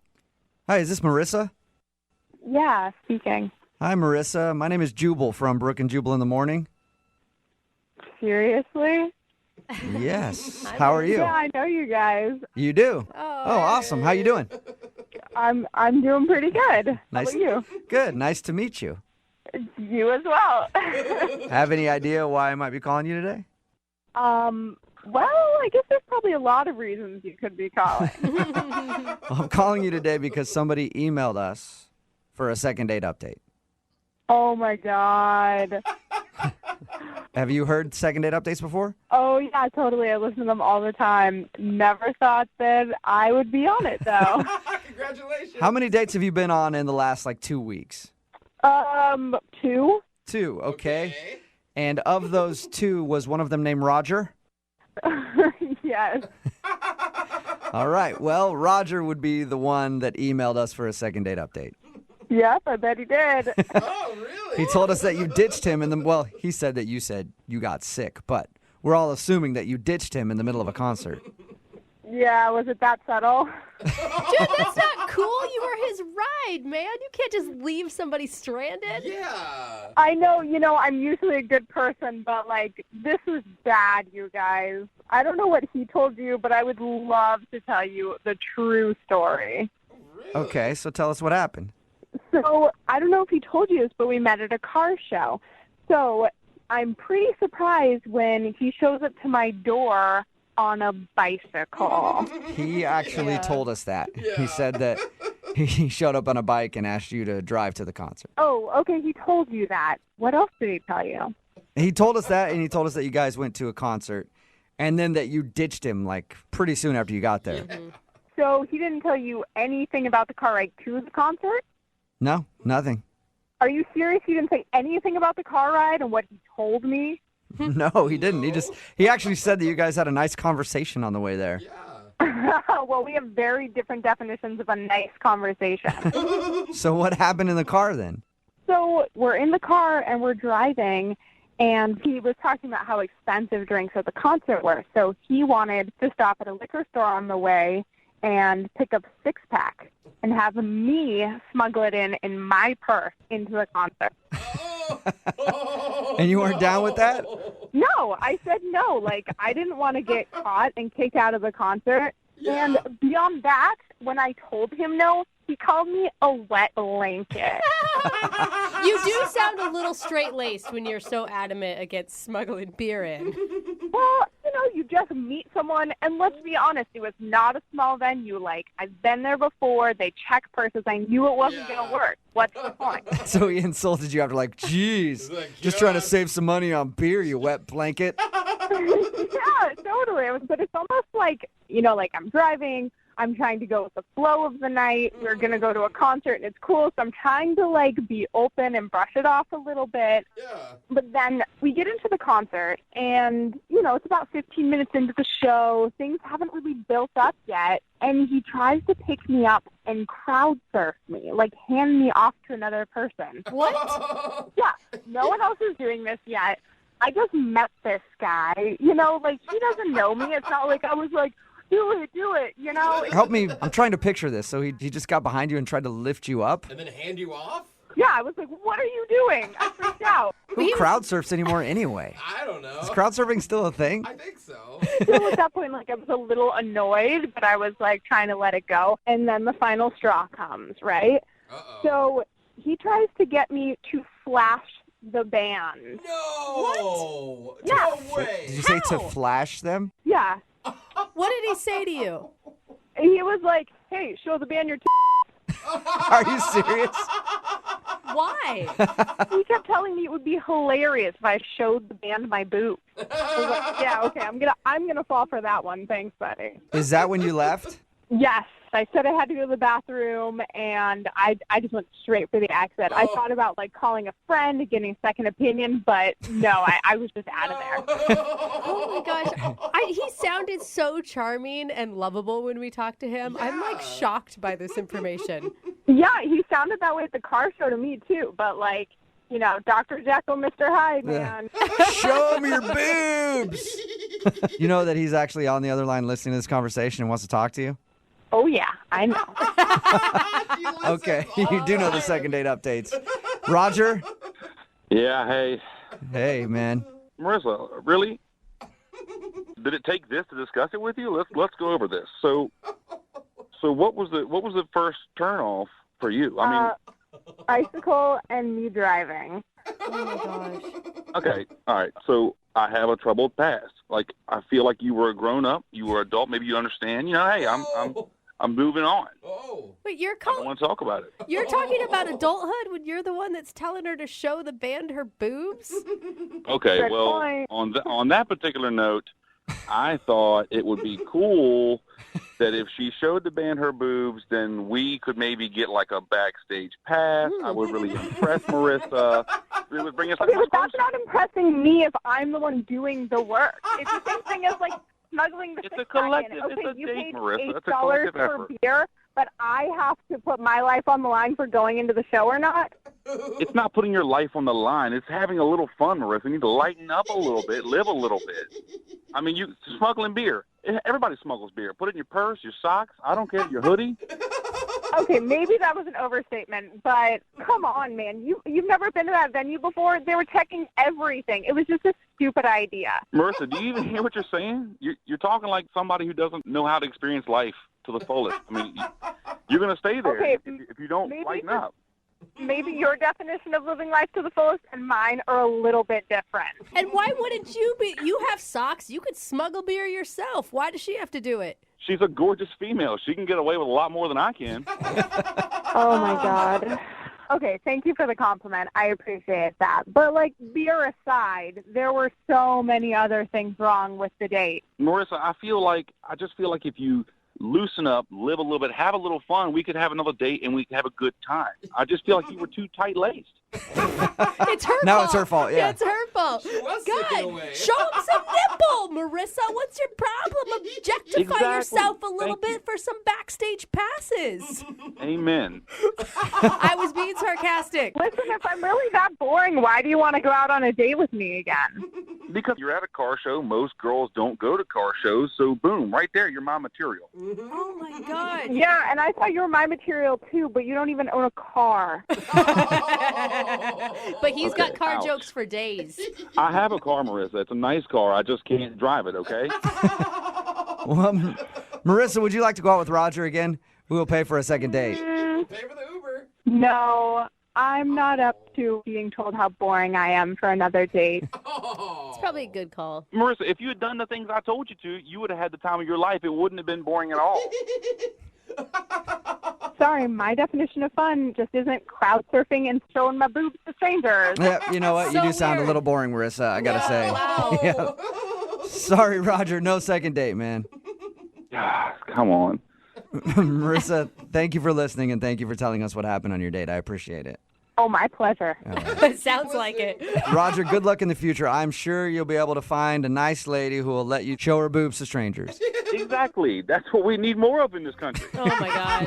Yeah, what else are boobs Support you good 100%. Brooke and Jubal in the morning. Text in at 78592 says, I'll go out with Roger. I have a 6-pack of beer in my purse right now, and I'll flash anybody.